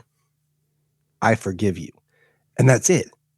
Like, that's where they leave it. They don't go like back to like he had her fired, he had whatever. That's where they leave it, and to me, that's almost scarier because we've seen Lex do horrible things to people, and in this, with what he's doing to that chemist, eyes taped open, kind of feeding her this information about Superman and all this and the hero, and we get a nice callback to Action Comics #1 right cover. And this is the woman that Superman had saved in the fire at the end of the previous issue, and even at that point, she described Superman as her angel. And when Lex finds her at the end of issue #2, she's already built this shrine to Superman in her apartment. So she's worshiping him at an unhealthy level to begin with. And then Lex takes that and manipulates her further, like you said, with the eyes taped open and just kind of programming her and turning her into this quote unquote superhero named Toxin in order to ostensibly help Superman. But of course, again, all part of Lex's plan to make Superman fail or feel that he's failed. I mean, I'm just going to say that Toxin doesn't sound very superhero-y to me. No. It sounds a little bit more villainous, but But no, I agree with you about how, kind of unsettling it is when the woman cuts him shaving. It's interesting, right? Again, we've talked a lot about Lex, and you were part of that event that I was referencing.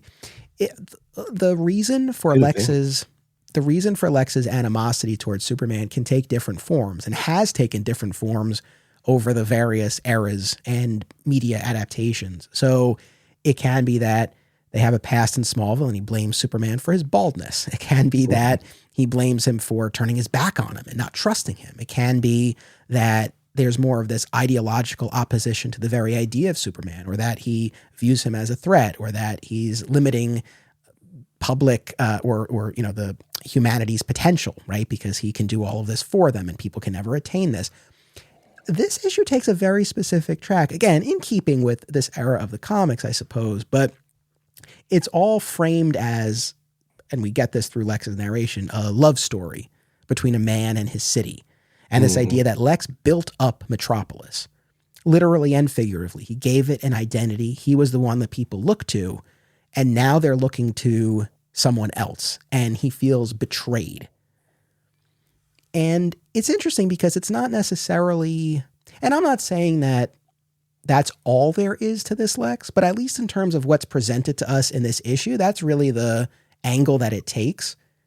And while that's not necessarily, to me, the most interesting representation of who Lex is, I think it definitely works. And I like the whole idea of the love story between the man and the city. And I think we get a lot of really great pieces of insight here into why Lex is the way he is, when he talks about how, you have to talk to the public sometimes like children, right? And this idea of, I have to explain my position. My position is never wrong.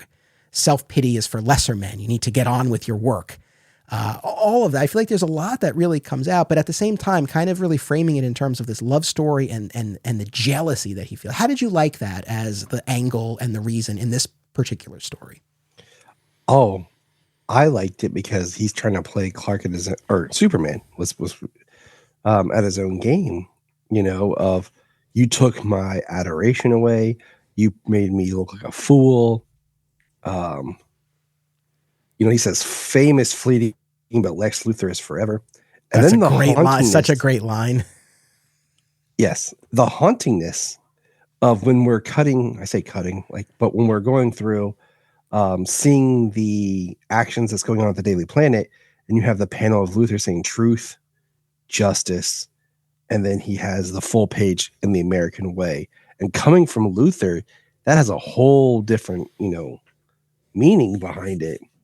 And I can see that Lex is like he feeds off who he is, his skills, his admiration. I mean, we saw that in the previous one with the negotiation, where he's like, "Watch me, I can do this," and Superman right then took it away.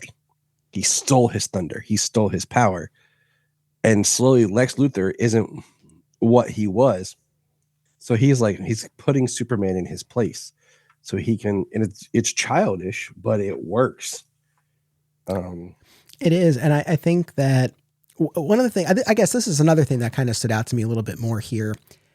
I'm not saying that Superman was in the wrong in anything he did. I think any of his actions or his behavior towards Lex, it was justified. However, when you kind of put it all together, Lois specifically cites the way Superman talked to Lex in the previous issue and how nobody does that.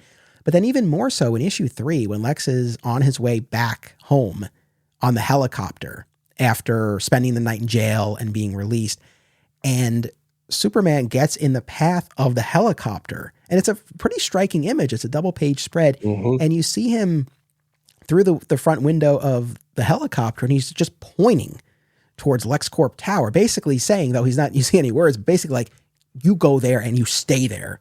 Like really putting Lex in his place, literally and figuratively. And obviously this just has the effect of further provoking Lex and adding fuel to the fire. And it was just interesting. And I liked it because especially that moment outside the helicopter, arguably was Clark going a little bit too far and maybe a bit of hubris there, which is interesting, but totally normal and natural, especially in his early days. He's kind of still sorting out exactly what he's going to do, but it was just kind of interesting. I think on that same notice, he is yet to experience how far and what Lex is willing to do. Such as what's going to happen here with Toxin. Clark doesn't think like that. Doesn't think Luthor would do something like that. Doesn't really understand. I think that's the other thing is he doesn't yet understand the mindset psychology of a man like Lex. And Clark is young. Let's point that out. Like, let's say, he left Smallville. Maybe this is 5. I'd say it's under 10 years, maybe about 5, maybe 6 since he graduated. So he's in his early 20s. And yeah, there's some, there's a different level of expression of how you are when you're younger like that. And he might not think of it like that, but he doesn't know the depths of who Luthor is. This is their first tango. Their first starting out, figuring each other out. And he's, he thinks he's putting Luthor in his place and he's standing up, but he doesn't understand what Luthor's retaliation style is going to be. Totally. This is also a Clark who hasn't yet experienced kryptonite. Yep.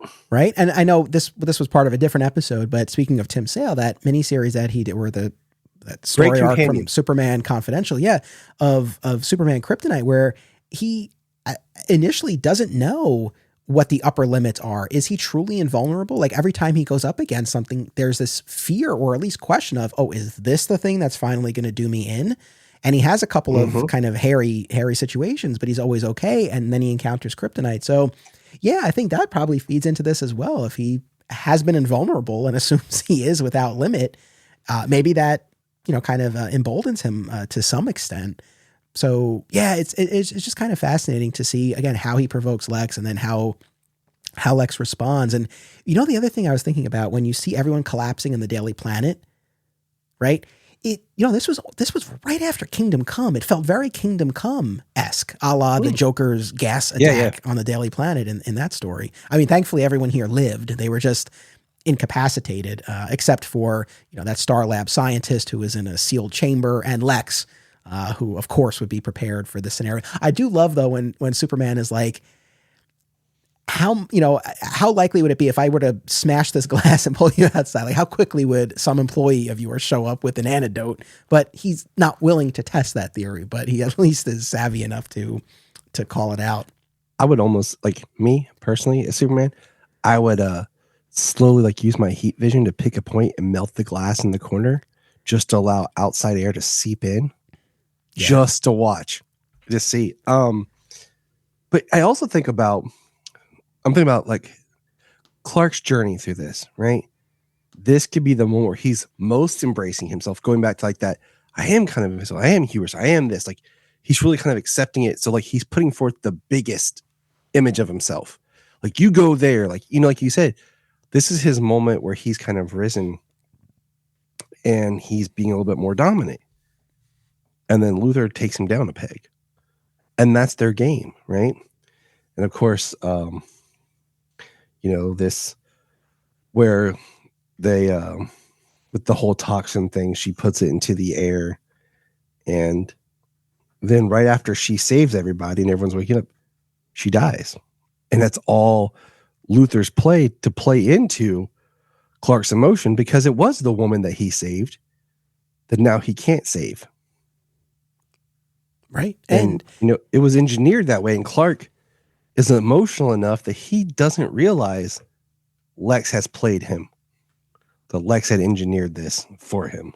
Or even if he does, like he still quote unquote failed this woman who had placed so much faith in him. But in terms of Lex's play and what he engineered, I think, like I said, there's so much insight that we get into Lex's psyche through the narration. But I think the most illuminating bit is when he's recounting his childhood and how his father would physically hit him, and how his father would say, this is going to hurt me a lot more than it's going to hurt you. And Lex's response as a child was to not cry or beg or plead, but just stare at his father the entire time. And Lex explains the lesson that he learned from his father is to always give people what they want, but always for a price.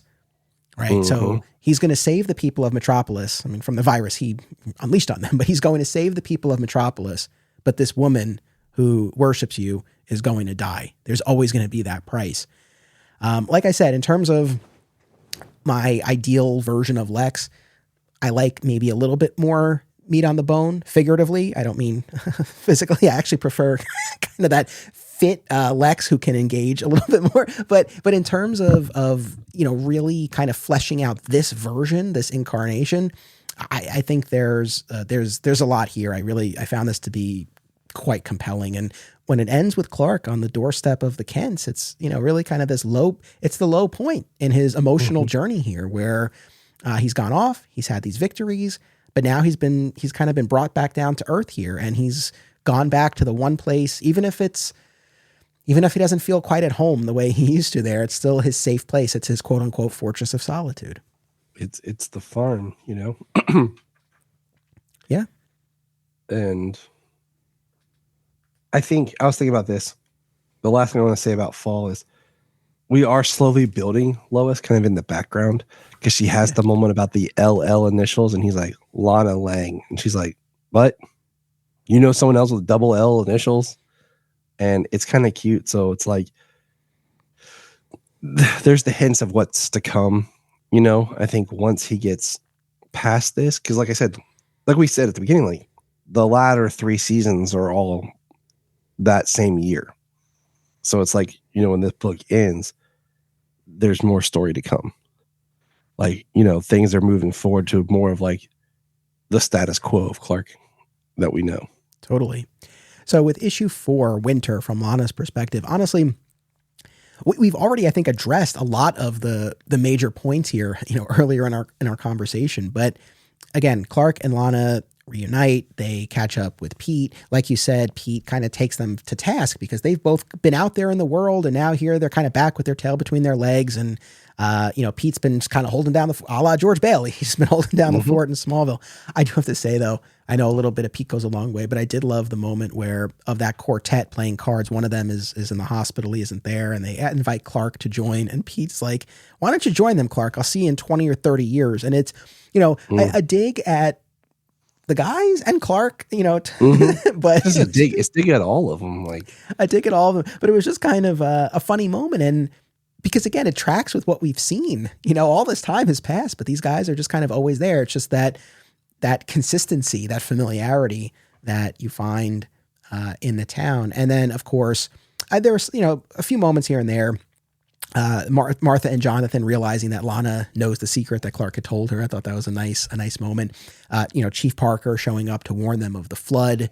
And then, really the big climax of this where Clark gets his groove back and saves the town. I thought it was such a nice bookend where you have the natural disaster in the form of the tornado in the first one, and now the flood here. And I love that Lana was able to give Clark that pep talk that he needed about how that kind and caring and noble guy she knew back then is still in there. And just because you can do all of these things, it doesn't make it any easier to be who you want to be. But she leaves him with this command, this inspiring a bit of advice to go make things safe, Superman. And that's exactly what he does. I'm looking through, like, it's interesting because it's winter. We start off with all the snow, but then all of a sudden it gets replaced with the rain for the flood and everything. It's biblical. It is. What I was gonna say is, you want to get into this Clark's psyche. Not only is he returned home, but Lana makes a dig that he's wearing his old school jacket. Yes. And it is really a way of like retreating. Like, okay, I don't know if you were ever like that, like did it like this, but like I had a certain style of clothes that I loved to wear when I was in high school age and stuff. Like I never was really much into jeans. Like I wore more like Dickies and like not dress pants, more like that style. And I had certain shoes, like styles that I loved and I wore. And then I remember years later, I was like, I want to buy a pair of Dickies, right? And I bought them and I put them on and I was like, it didn't feel right. It felt like I was putting on a costume of a person I used to be. Like, I'd outgrown that style, that sense, and I couldn't wear those anymore because I felt like I was trying to be who I used to be and I'd grown past that. And then with that same kind of mentality is Clark slipping into the comfort of his old jacket. Like, oh, back when things were so innocent and pure. And that's why I say, like, maybe about 5 years, since he graduated. So it's not too much. We don't know if this Clark went to college or whatever. But it's not too much of since high school that it's really creepy and awkward. But, he's wearing it. And we see more of a juxtaposition between Clark, who's Superman, who's gone on and done this, and then Lana, who's now back home. I thought that was interesting that she is back. Earlier when we returned to Smallville, she wasn't there. But how she has grown. And she's not trying to go backwards. And, like you said, she gives him the talk. She kind of provides him some support to help push him forward. And because he's kind of scared, I think, to embrace just the changes of growing up and even without all the Superman stuff. But back to our good fan, our good friend that he saved, the gas station attendant, Mr. something with a K, I don't know how to pronounce. The way he's drawn when they see Superman flying over the town and they say, that's, and he just says, yep. It kind of, like I said, I think you can make a good reading that he knows it's Clark, but he just accepts it and that's okay. Like, I think that once again, one of the great strengths of this entire story is that it shows the importance of where Clark grew up in informing the person and the hero that he becomes. And yes, more than anything else, it's that upbringing with Jonathan and Martha. But I think in spending the amount of time that we do in the general store and on Main Street and with Pete and with Lana and with that quartet and with Chief Parker and Pastor Lindquist, I think it shows you the value of the town. And Jonathan even talks about this in that first issue about how corn, when you're growing corn, once again with the corn, if it doesn't take root, it can shoot up too fast, right? If you don't have you don't have the roots, right? And ultimately with this idea, though it's not said explicitly, but it's right there that Clark has strong roots formed in Smallville. And there's a very famous interview that Christopher Reeve did that has made the rounds on social media. I'm sure you've seen it, where he's talking about Superman, just the core principles, being a friend, being a good neighbor, that those are the core ideals that are represented in the character and that he tried to bring to the character. And I think certainly did. And I think kind of this idea of this small town, of knowing everybody, of being neighborly, I think that's what this goes a long way to show, how that helped form the person he is. So again, as fans of the Smallville television show and of that time in his life, it's not a surprise. I think we were kind of easy marks for this, even though, this came out before that. But I think it's probably in part why, we keep coming back to it. And this whole idea of, I will quote Smallville once again, that is your time in Smallville with Jonathan and Martha Kent and all the people there that made you a hero. So I just I like how this shows you the role of the town and just kind of what it means to him and for him to have that place. I mean, couldn't have said it better myself. It shows humble beginnings, but as I'm reading through this, I think I'm more fascinated that they have this flood, and then after the flood, there's snow back all over the ground again. I think that's what I'm more fascinated by. I'm like, wait a minute, how'd this work? But you're talking about the corn. I was looking at the pastor states why a tree may have its leaves turn brown and go bare, there will come a spring where that very same tree will burst full of blooms, only stronger for the test of winter. And I think that's where we're ending this story on winter, the idea of the cycle, and that Clark's going to come out back as Superman, bloomed as he went through his trials, and that he is coming more, into fruition of him as a person, as a hero, as a character, and just taking that, he left Smallville as Superman. I mean, as Clark, sorry. He's now, in a way, you can look at this in the end of winter when he returns to Metropolis. He's now leaving Smallville as Superman. That's beautiful. I love that. You're right. He leaves as Clark, comes back in defeat as kind of someone in between. It's still trying to figure it out, and leaves fully formed. So yeah, because we even have like the kind of callback on the porch, because you have now, instead of the boots, you have the skates, and you have Jonathan and Martha, and now on the porch, and Lana in the snow, and Clark in the background, or Superman, like, make the distinction. And she says, "Take care, Clark," Lana does. And then when you turn the page, he's back in Metropolis. And, he's back at the Daily Planet. He turns in, and the last pages is, we have Jimmy and Lois and Clark, and he's a little bit more like, I don't want to say cocky, but he's got more of what I kind of look at like the George Reeves style Superman, like the almost wink at you kind of Lois, like, Lois, I got the story kind of thing. Just lucky, then, I guess, as he says, which is an excuse we've heard many times, but there's a charm to it. Yeah, no, there's like maybe swagger is too strong a word, but there's a quality that he didn't have before, for sure. And, of course, we have the callback with the kid,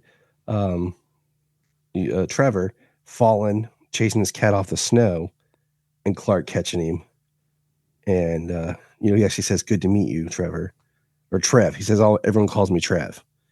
And it just feels like with the, kind of like the introduction, like, "Good to meet you," it's that idea of like you're making home the people around you, like you're being more personal. So it's like, "I'm Superman. Nice to meet you." And of course we have Lex looking down, complaining, about him. And just kind of, it leaves us in a place, like I said, of the status quo kind of is coming, like, so yeah, because he says the last line is, "As for me, I'll always be staying in Smallville," or it's from Lana, like we said earlier, is like we have Superman's last line is, "Folks call me Superman," and then Lana is like, "I'll be staying in Smallville with some new hopes and dreams and prayers, and maybe I'll give Pete Ross a call." So like, it shows everyone's moving forward in some way, which puts a more hopeful, positive spin on their relationship than we actually got in the Triangle Era comics. But that's a different conversation. Yeah, it's a great note to end on. And again, I just want to reiterate what you had shared earlier that Lana expresses in that issue, because it really, I think, just kind of sums all of this up. This idea of whenever she would hear people question, how could there be a Superman? Why would there be someone who uses their powers in this way? All I needed to know was Clark. Like, Clark is the key. And of course, the key to Clark is Jonathan and Martha and the people in Smallville he came up with. And that's the answer to the question, right? Of how could someone possibly not be corrupted by this power? And it's not about Superman. It's about who he actually is, this Clark Kent. It's part of why I always like the idea of Clark gradually getting power. Like he has like this foundational powers like strength and, invulnerability to a point, and speed, but then they get stronger and more developed because I think it allows him to develop himself before he just has everything. That I couldn't agree more. And certainly I think that's one of the post-crisis changes that, really sings, because it just, and it allows you to now kind of cultivate that metaphor of the powers emerging and the teenage years, and all of that. But it also, again, plays into like this story. The first issue doesn't really work the same if he's had all of his powers since he was a baby. Like the whole idea is that he's changing, he's going through changes, and Jonathan and Martha's guidance can only kind of carry them through so much. There's so much that they don't know. And none of them know the upper limits of all of this. So no, I agree. I think that's a post-crisis change that totally works, especially if you're going to tell this kind of story. We sung the praises of the art, rightfully so. One thing, and I know we talked about this when we did our Tim Sale tribute, but I love how he draws Clark, especially, generally, but especially when he's in the newsroom. Like he's from the country. He's this big, built like an ox. He's a big, thick farm boy. Yeah, and he like really stands out. Of course, that plays into this kind of isolation that he's feeling. Like he doesn't fit in, in more ways than one. But I love that. And then when you get to something like All-Star Superman, and you see Frank Quitely's rendition, very much in keeping with that. So I like that. I think that's a cool way to represent the character visually. I like it because he is just a big corn-fed farm boy. I think I saw that in somewhere in an article. Absolutely. I remember reading that. And what bums me out about like with Tim Sale is when he passed that year, he was supposed to be at Cincinnati Comic Expo. And my friend and I that was one of the reasons we were going to go. And then of course, he passed, and it was just kind of sucked because we both wanted to meet him and get things signed. But I will say for this story, one thing I really do appreciate with Jeff Loeb, as far as like the DC stuff, because I've read more of his DC stuff than his Marvel. I have read the Marvel, I just don't know it as well other than the Spider-Man's. Is I'm glad it's not a mystery. Yes. Okay, because like my friend Brian and I always talk about like how sometimes I feel like Jeff Loeb ends his mysteries a little bit more vague than I would like. I'm talking about you, Long Halloween, and Hush. Hush, I know. I've talked about Hush. I know it kind of drives me nuts. I feel like there are certain rules of writing a mystery that Hush flies in the face of, but it's still it's a beautiful story, and it's a great encapsulation of the Batman allies and enemies, and it's a great introduction, I think, to the character. But yeah, as a mystery, it's a little frustrating. No, look, I think the story he told was perfectly fitting for this character. I never had the chance to meet Tim Sale. I wish I had. I love his work. I love the two of them together. I know, just real quick, I know Jeff Loeb has had his various controversies, and we'll kind of leave that there. But looking at the work itself, this is one that, like I said before, I've continued to go back to. I know I will continue to go back to, especially as my son gets older, and I know parts of this will continue to resonate even more. And I think as long as we're doing this podcast, I don't know how many more dedicated standalone episodes we do, but it will always be part of the conversation. I think this is one of those kind of seminal cornerstone books. And like I said at the beginning of this, if someone said like, I don't know where to start, I want to read something Superman, it would probably be this, because it's a truly, I think, fulfilling, satisfying, emotional journey. And that's something that I think anyone can kind of connect with. So I think this has been fantastic. I think you have to appreciate Superman. And I've had this argument, debate, and everything with people. And I know you have as well. The powers are great. Everyone's like, oh, you like Superman because of powers. No, it's the person. And I think this book is the best way of showing who Clark is. And I'll say Clark because it is Clark finding Superman in this book. Who Clark is and why I resonate with the character is because of him as a person. And I think this is a very great way of just showing him as a person dealing with the emotions and the weight of growing to be Superman and just growing up in general. And it's a great way to know the character before you get into those bigger stories of him fighting aliens, and going off into space and, you understand who Clark is. Now, I got a question for you. With all the animated films that we have had, would you have liked to have seen this done back when they were adapting the animated stories and trying to do them in the artwork of the book? Would you have liked, was this one, because as I was reading it this time, it was one I really feel like we missed out on. Yes. Now, it will forever be baffling to me what they left on the table in terms of adapting comic book storylines. And I agree with you. I mean, the sad thing is that even now when we do get animated adaptations, and most recent examples, I think, would include Hush and Long Halloween and now Crisis, for better or worse, depending on your perspective, but they're done in the house style of whatever animated universe we're currently in. And I look back, and I know I'm a broken record with this, but Superman, Batman, Public Enemies, or Apocalypse, or New Frontier, getting to see these stories brought to life faithfully and particularly in the style of the artist who drew them, it was such a cool experience. Like, I'm so grateful for those few that we got. And yeah, it kind of breaks my heart that we didn't get All-Star. Like, it breaks my heart that we didn't get more of the adaptations generally, and specifically adaptations in that style. So I would love to see this lovingly and faithfully brought to life in the style of Tim Sale. It's like, I can't foresee that as a possibility anytime soon, but it would be great.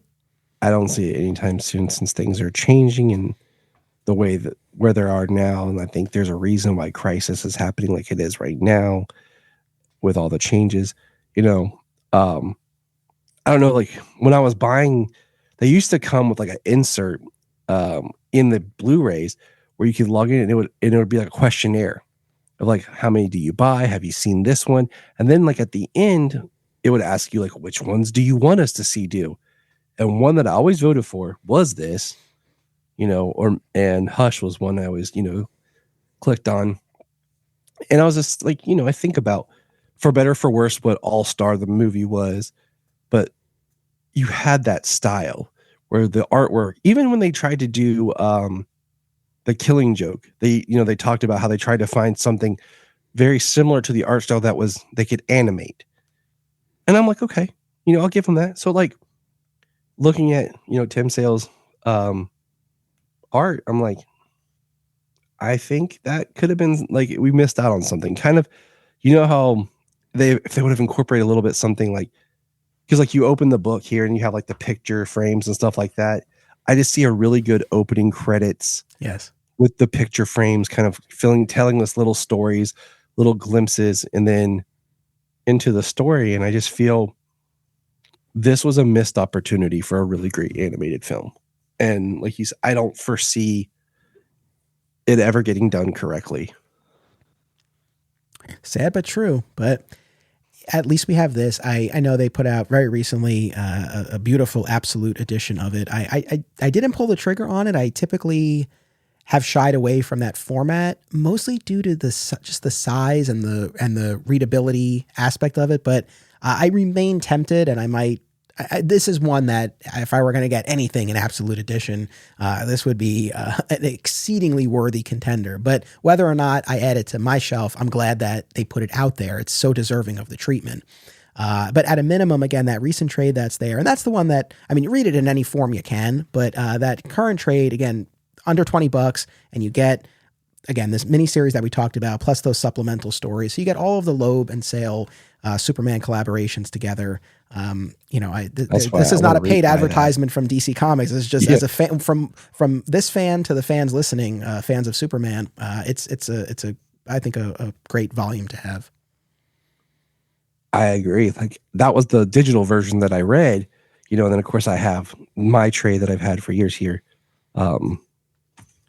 You know, that is one that maybe like, you know, I'll do something like I do at the Death of Superman, where I wrote a little note, because Solomon was in this whole phase, he loves Doomsday, and I wrote him a note on the inside, and I gave him my old trade of the Death of Superman he has in his comic collection, because I also was buying all the trades where they were, you know, you put them together, you get the Superman symbol and all the spines, you know. My son is fascinated by that. He's seen that on the shelf, and he's like, what? like each one has one piece of it. And then we were at a comic book store and we saw just like one of them, and he like zeroed right in on it. And he's like, hey, that's just part of it. So he loved that. That's awesome.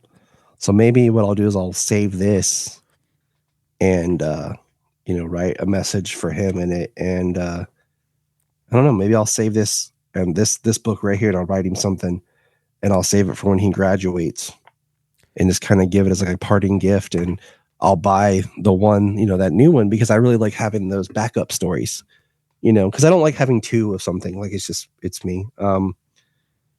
Unless I have like the individual issues and then I buy a trade, but no, that's a beautiful idea. I guess the very last thing I'll say, and we touched on this before, that, this is a story divorced from all of the Kryptonian trappings and that aspect of the origin and whatnot. And I don't know, maybe there are fans out there who didn't connect with this as much, and maybe we're looking for more of those other elements or whatever the case may be. I guess what I would say is, though the story doesn't touch on those aspects, it's not to say they're not a part of the character. That just wasn't the focus here. And so I guess if there's anyone out there who's, maybe you read this and you were like, it really wasn't for me, maybe take another look at it and really look at it for the specific purpose that I think it was really aiming for, and that it achieved in a really beautifully majestic way. Yeah. I think it's definitely one that analyzed where you are in life when you first read it. Where are you now? And you go back to it and see if it strikes you differently. I think you get more out of it too, like just by little things like the specials you've done about Lex, and really looking at different, like I've talked about before, like I'm currently on a second podcast I'm part of with my friend Phil, where we're reading all of Superman straight, starting with Man of Steel, John Burns. And there's more you mine out of that when you go back and you read certain things like this, you get more out of it because you see a bigger picture at play, even if it's not so direct, like you were talking about earlier. I think you just, with the history of the character and reading more, exposing more, going back to certain stories like this, and even All-Star, that's a whole nother conversation. But having more knowledge of the different eras and having read Silver and Gold Age stuff, you might come away from a property a little bit different than when you first read it. Absolutely. I enjoyed this immensely. I was saying to you off mic, we took a little break coming into this. I figured, this might be a shorter recording because we've talked about For All Seasons so many times. That's what I kind of told my wife, and she's like, you okay in there? I'm like, yeah, we're good. And I know the audience is probably like this was going to be less than 2 hours. But I think that's a testament to the story, that even after all of these readings and all of these discussions, there's still so much to mine. And to me, hopefully to you and to the audience, like it felt fresh. I don't feel like we were just, rehashing conversations that we said. I always get something new out of this. So I had a blast revisiting and discussing this. Anytime you keep going back to something, there's always a little part of me that's like, is this going to be the time where I find the flaws or I don't like it anymore? And thankfully that hasn't happened. And I don't anticipate that it will with this one. So this was a pleasure to revisit. I really enjoyed the conversation. I thank you for your time. So that side podcast you mentioned is Electric Mullet. Yep. And of course, your main show, Krypton Report, available all major podcast platforms and on all major social media channels. You just celebrated 9 years of Krypton Report. So congratulations. That's quite the achievement. It's just, it's really, like I told you, like it's really fascinating how just you start something as a hobby, you just do it without thinking about it. Time goes on. You just keep going through it. And then something clicks, and you look at it, I started the podcast same year my son was born, and I'm like, dang, he's really been 9 years of this. And it's like, wow, like that's longer than I've worked at some jobs,